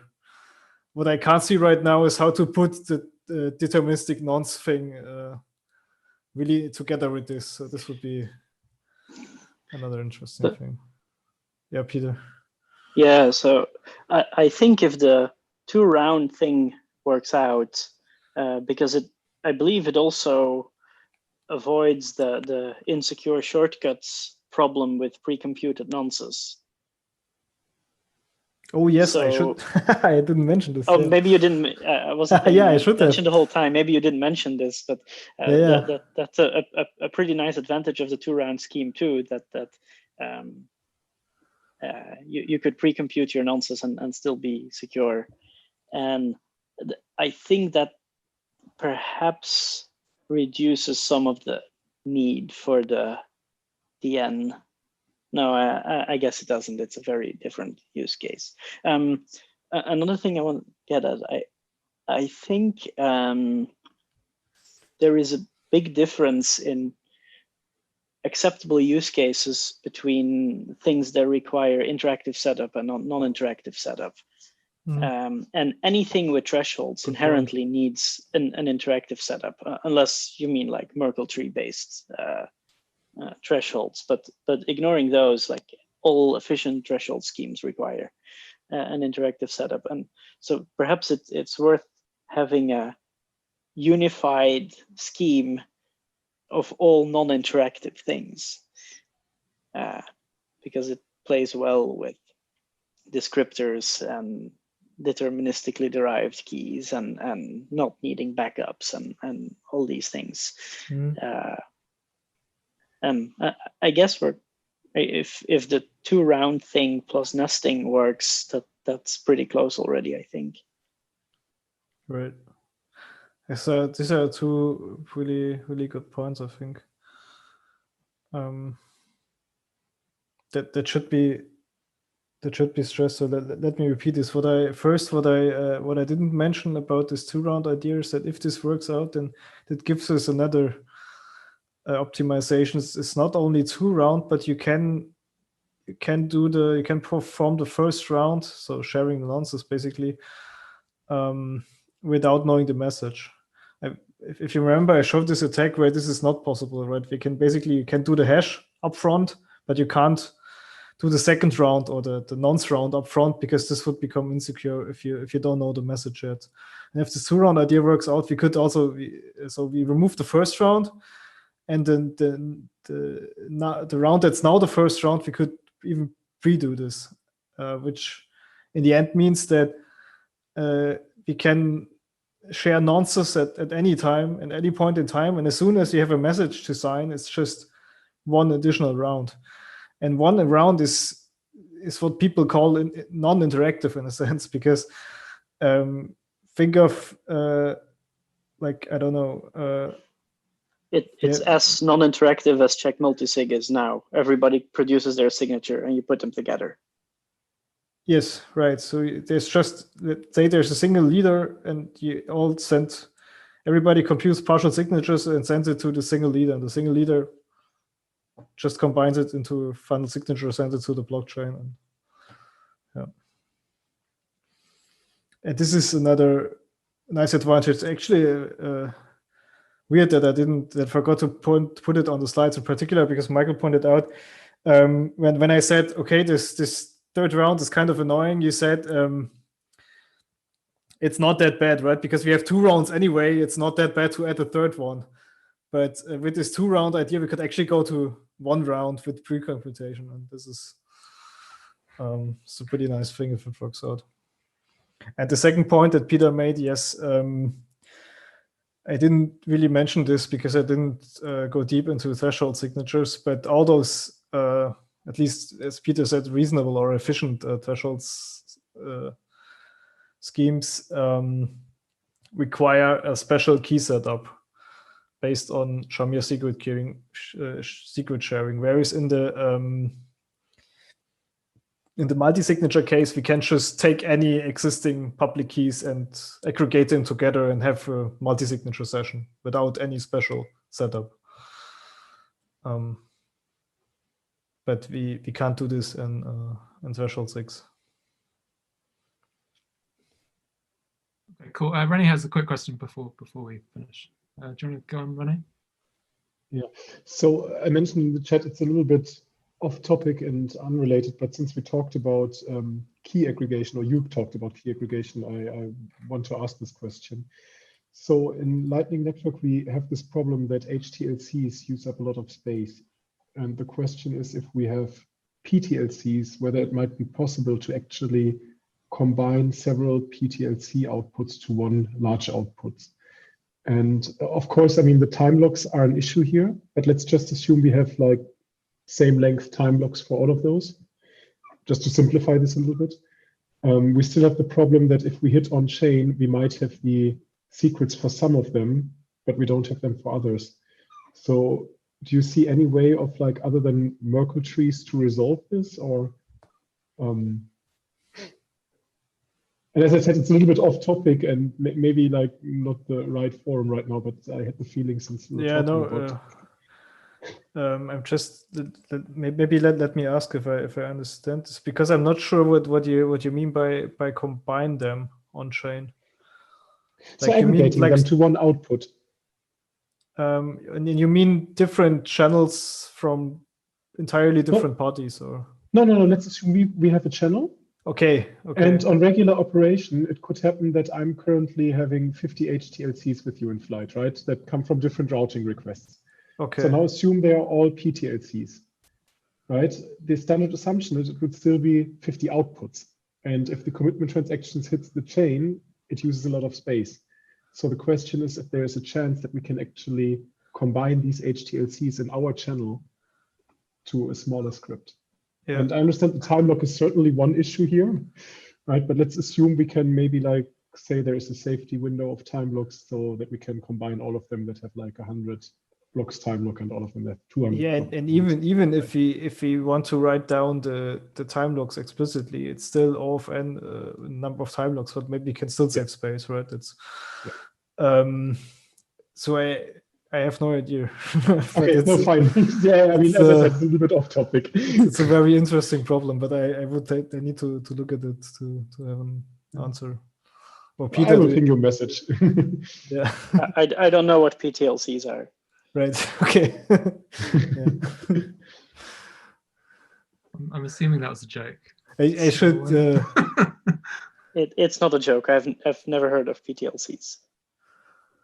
So just in very quick, the idea is you have heard about adapter signatures, I guess? Of course, yeah. So it's pretty much that, right? Where you have basically a point time locked contract. Oh, okay, sure. Yeah. Okay, now I know what you're talking about. So it was the joke. I know the concept, just not the name. Yeah. I think HTLCs should have been called OHTLCs because they're actually based on one-way functions. So now if you replace the hash function by dlog, you get a PTLC. It's another explanation of it. Yeah. This would be an interesting question for Jonas, I think, because he is a lot into Lightning, also multisigs. So he knows a lot of both worlds. Okay, cool. These multi-sig schemes and threshold schemes, can they be battle tested on Liquid? Like, how are they going to be battle tested before people are confident in there? Because it's not just the proof and the theoretical stage, is actually like getting the code out and getting it into the wild, right? So yes. like what are the steps to getting it into the wild and have people rely on it? Yeah, what you mentioned, I think, is one possible way, right? Battle testing on Liquid. Of course, our hope at Blockstream is that people put real coins on Liquid, so maybe you don't want to battle test with those either. But we have test nets. We can write different implementations. Yeah, I think that's a huge. It's a large problem, but it's a standard problem, right? For every new technology, we need to battle test somewhere. And I don't think it's. I think I said this yesterday. We are very excited about this stuff because it makes things so much more clearer and more efficient and more natural on chain and so on. But for example, from what we've seen with SegWit, adoption is not immediate and super fast. It's not like we even if we have a soft fork today, it's not like tomorrow everybody will use multisigs. In particular, because they are not so widespread as of today, and at the moment you can create multisig, you can even create threshold sigs using scripts, right? They're not or they're transparent in the sense that they're not privacy preserving. People can see that you're doing threshold sigs, that you're doing multisigs. But this is still a niche use case. Of course, my hope, and I guess Peter agrees with it. If not, correct me. Is that if we have better schemes to do multisig, they are more efficient and more private, and the same is true for threshold sigs, then those hopefully will become more prevalent because, for example, I guess threshold signatures is in the end is the right approach to store your coins safely if you want to store them for example, in multiple locations. You have two hardware wallets and your desktop machine. You do two out of three. You can also do this now, but it's more expensive. It's obvious, and to the world. And what people also propose, but I think it's also not the final answer, is you could also now secret share your key in a 2 of 3 manner, using simple, like normal, for example, Shamir secret sharing or even other methods, but without using a proper threshold scheme. And what this basically means is still you need 2 of those 3 devices to produce a signature, but it's much more fragile because it means you need to get 2 devices together at the same place, and they have to recompute the full signing key. And then if there is something compromised, one of those devices is compromised, or whatever thing is compromised where you get the full key in that moment, then somebody can store the full key, and this undermines the entire idea of splitting the key onto several devices. And yeah, I think that the threshold signatures is one of the answers here. And I think if you have better schemes or any scheme already, then there's more interest. There will be suddenly more interest in those schemes. Yeah, I think a lot of the work we've been doing is because multi-signature threshold signature schemes, these have been known for decades, and I think academically often treated as a solved problem. But a lot of our work is in, well, how do we make these things practical? And all the issues you might run into with turning it into an actual protocol and the shortcuts people may take. So yeah, I think that would be an amazing goal to make these things more useful. But perhaps smaller amounts rather than experimenting with liquids 11 or 15 in an experimental threshold scheme. I think another reason why take that as a guess. why those schemes are like there was not so much research on this.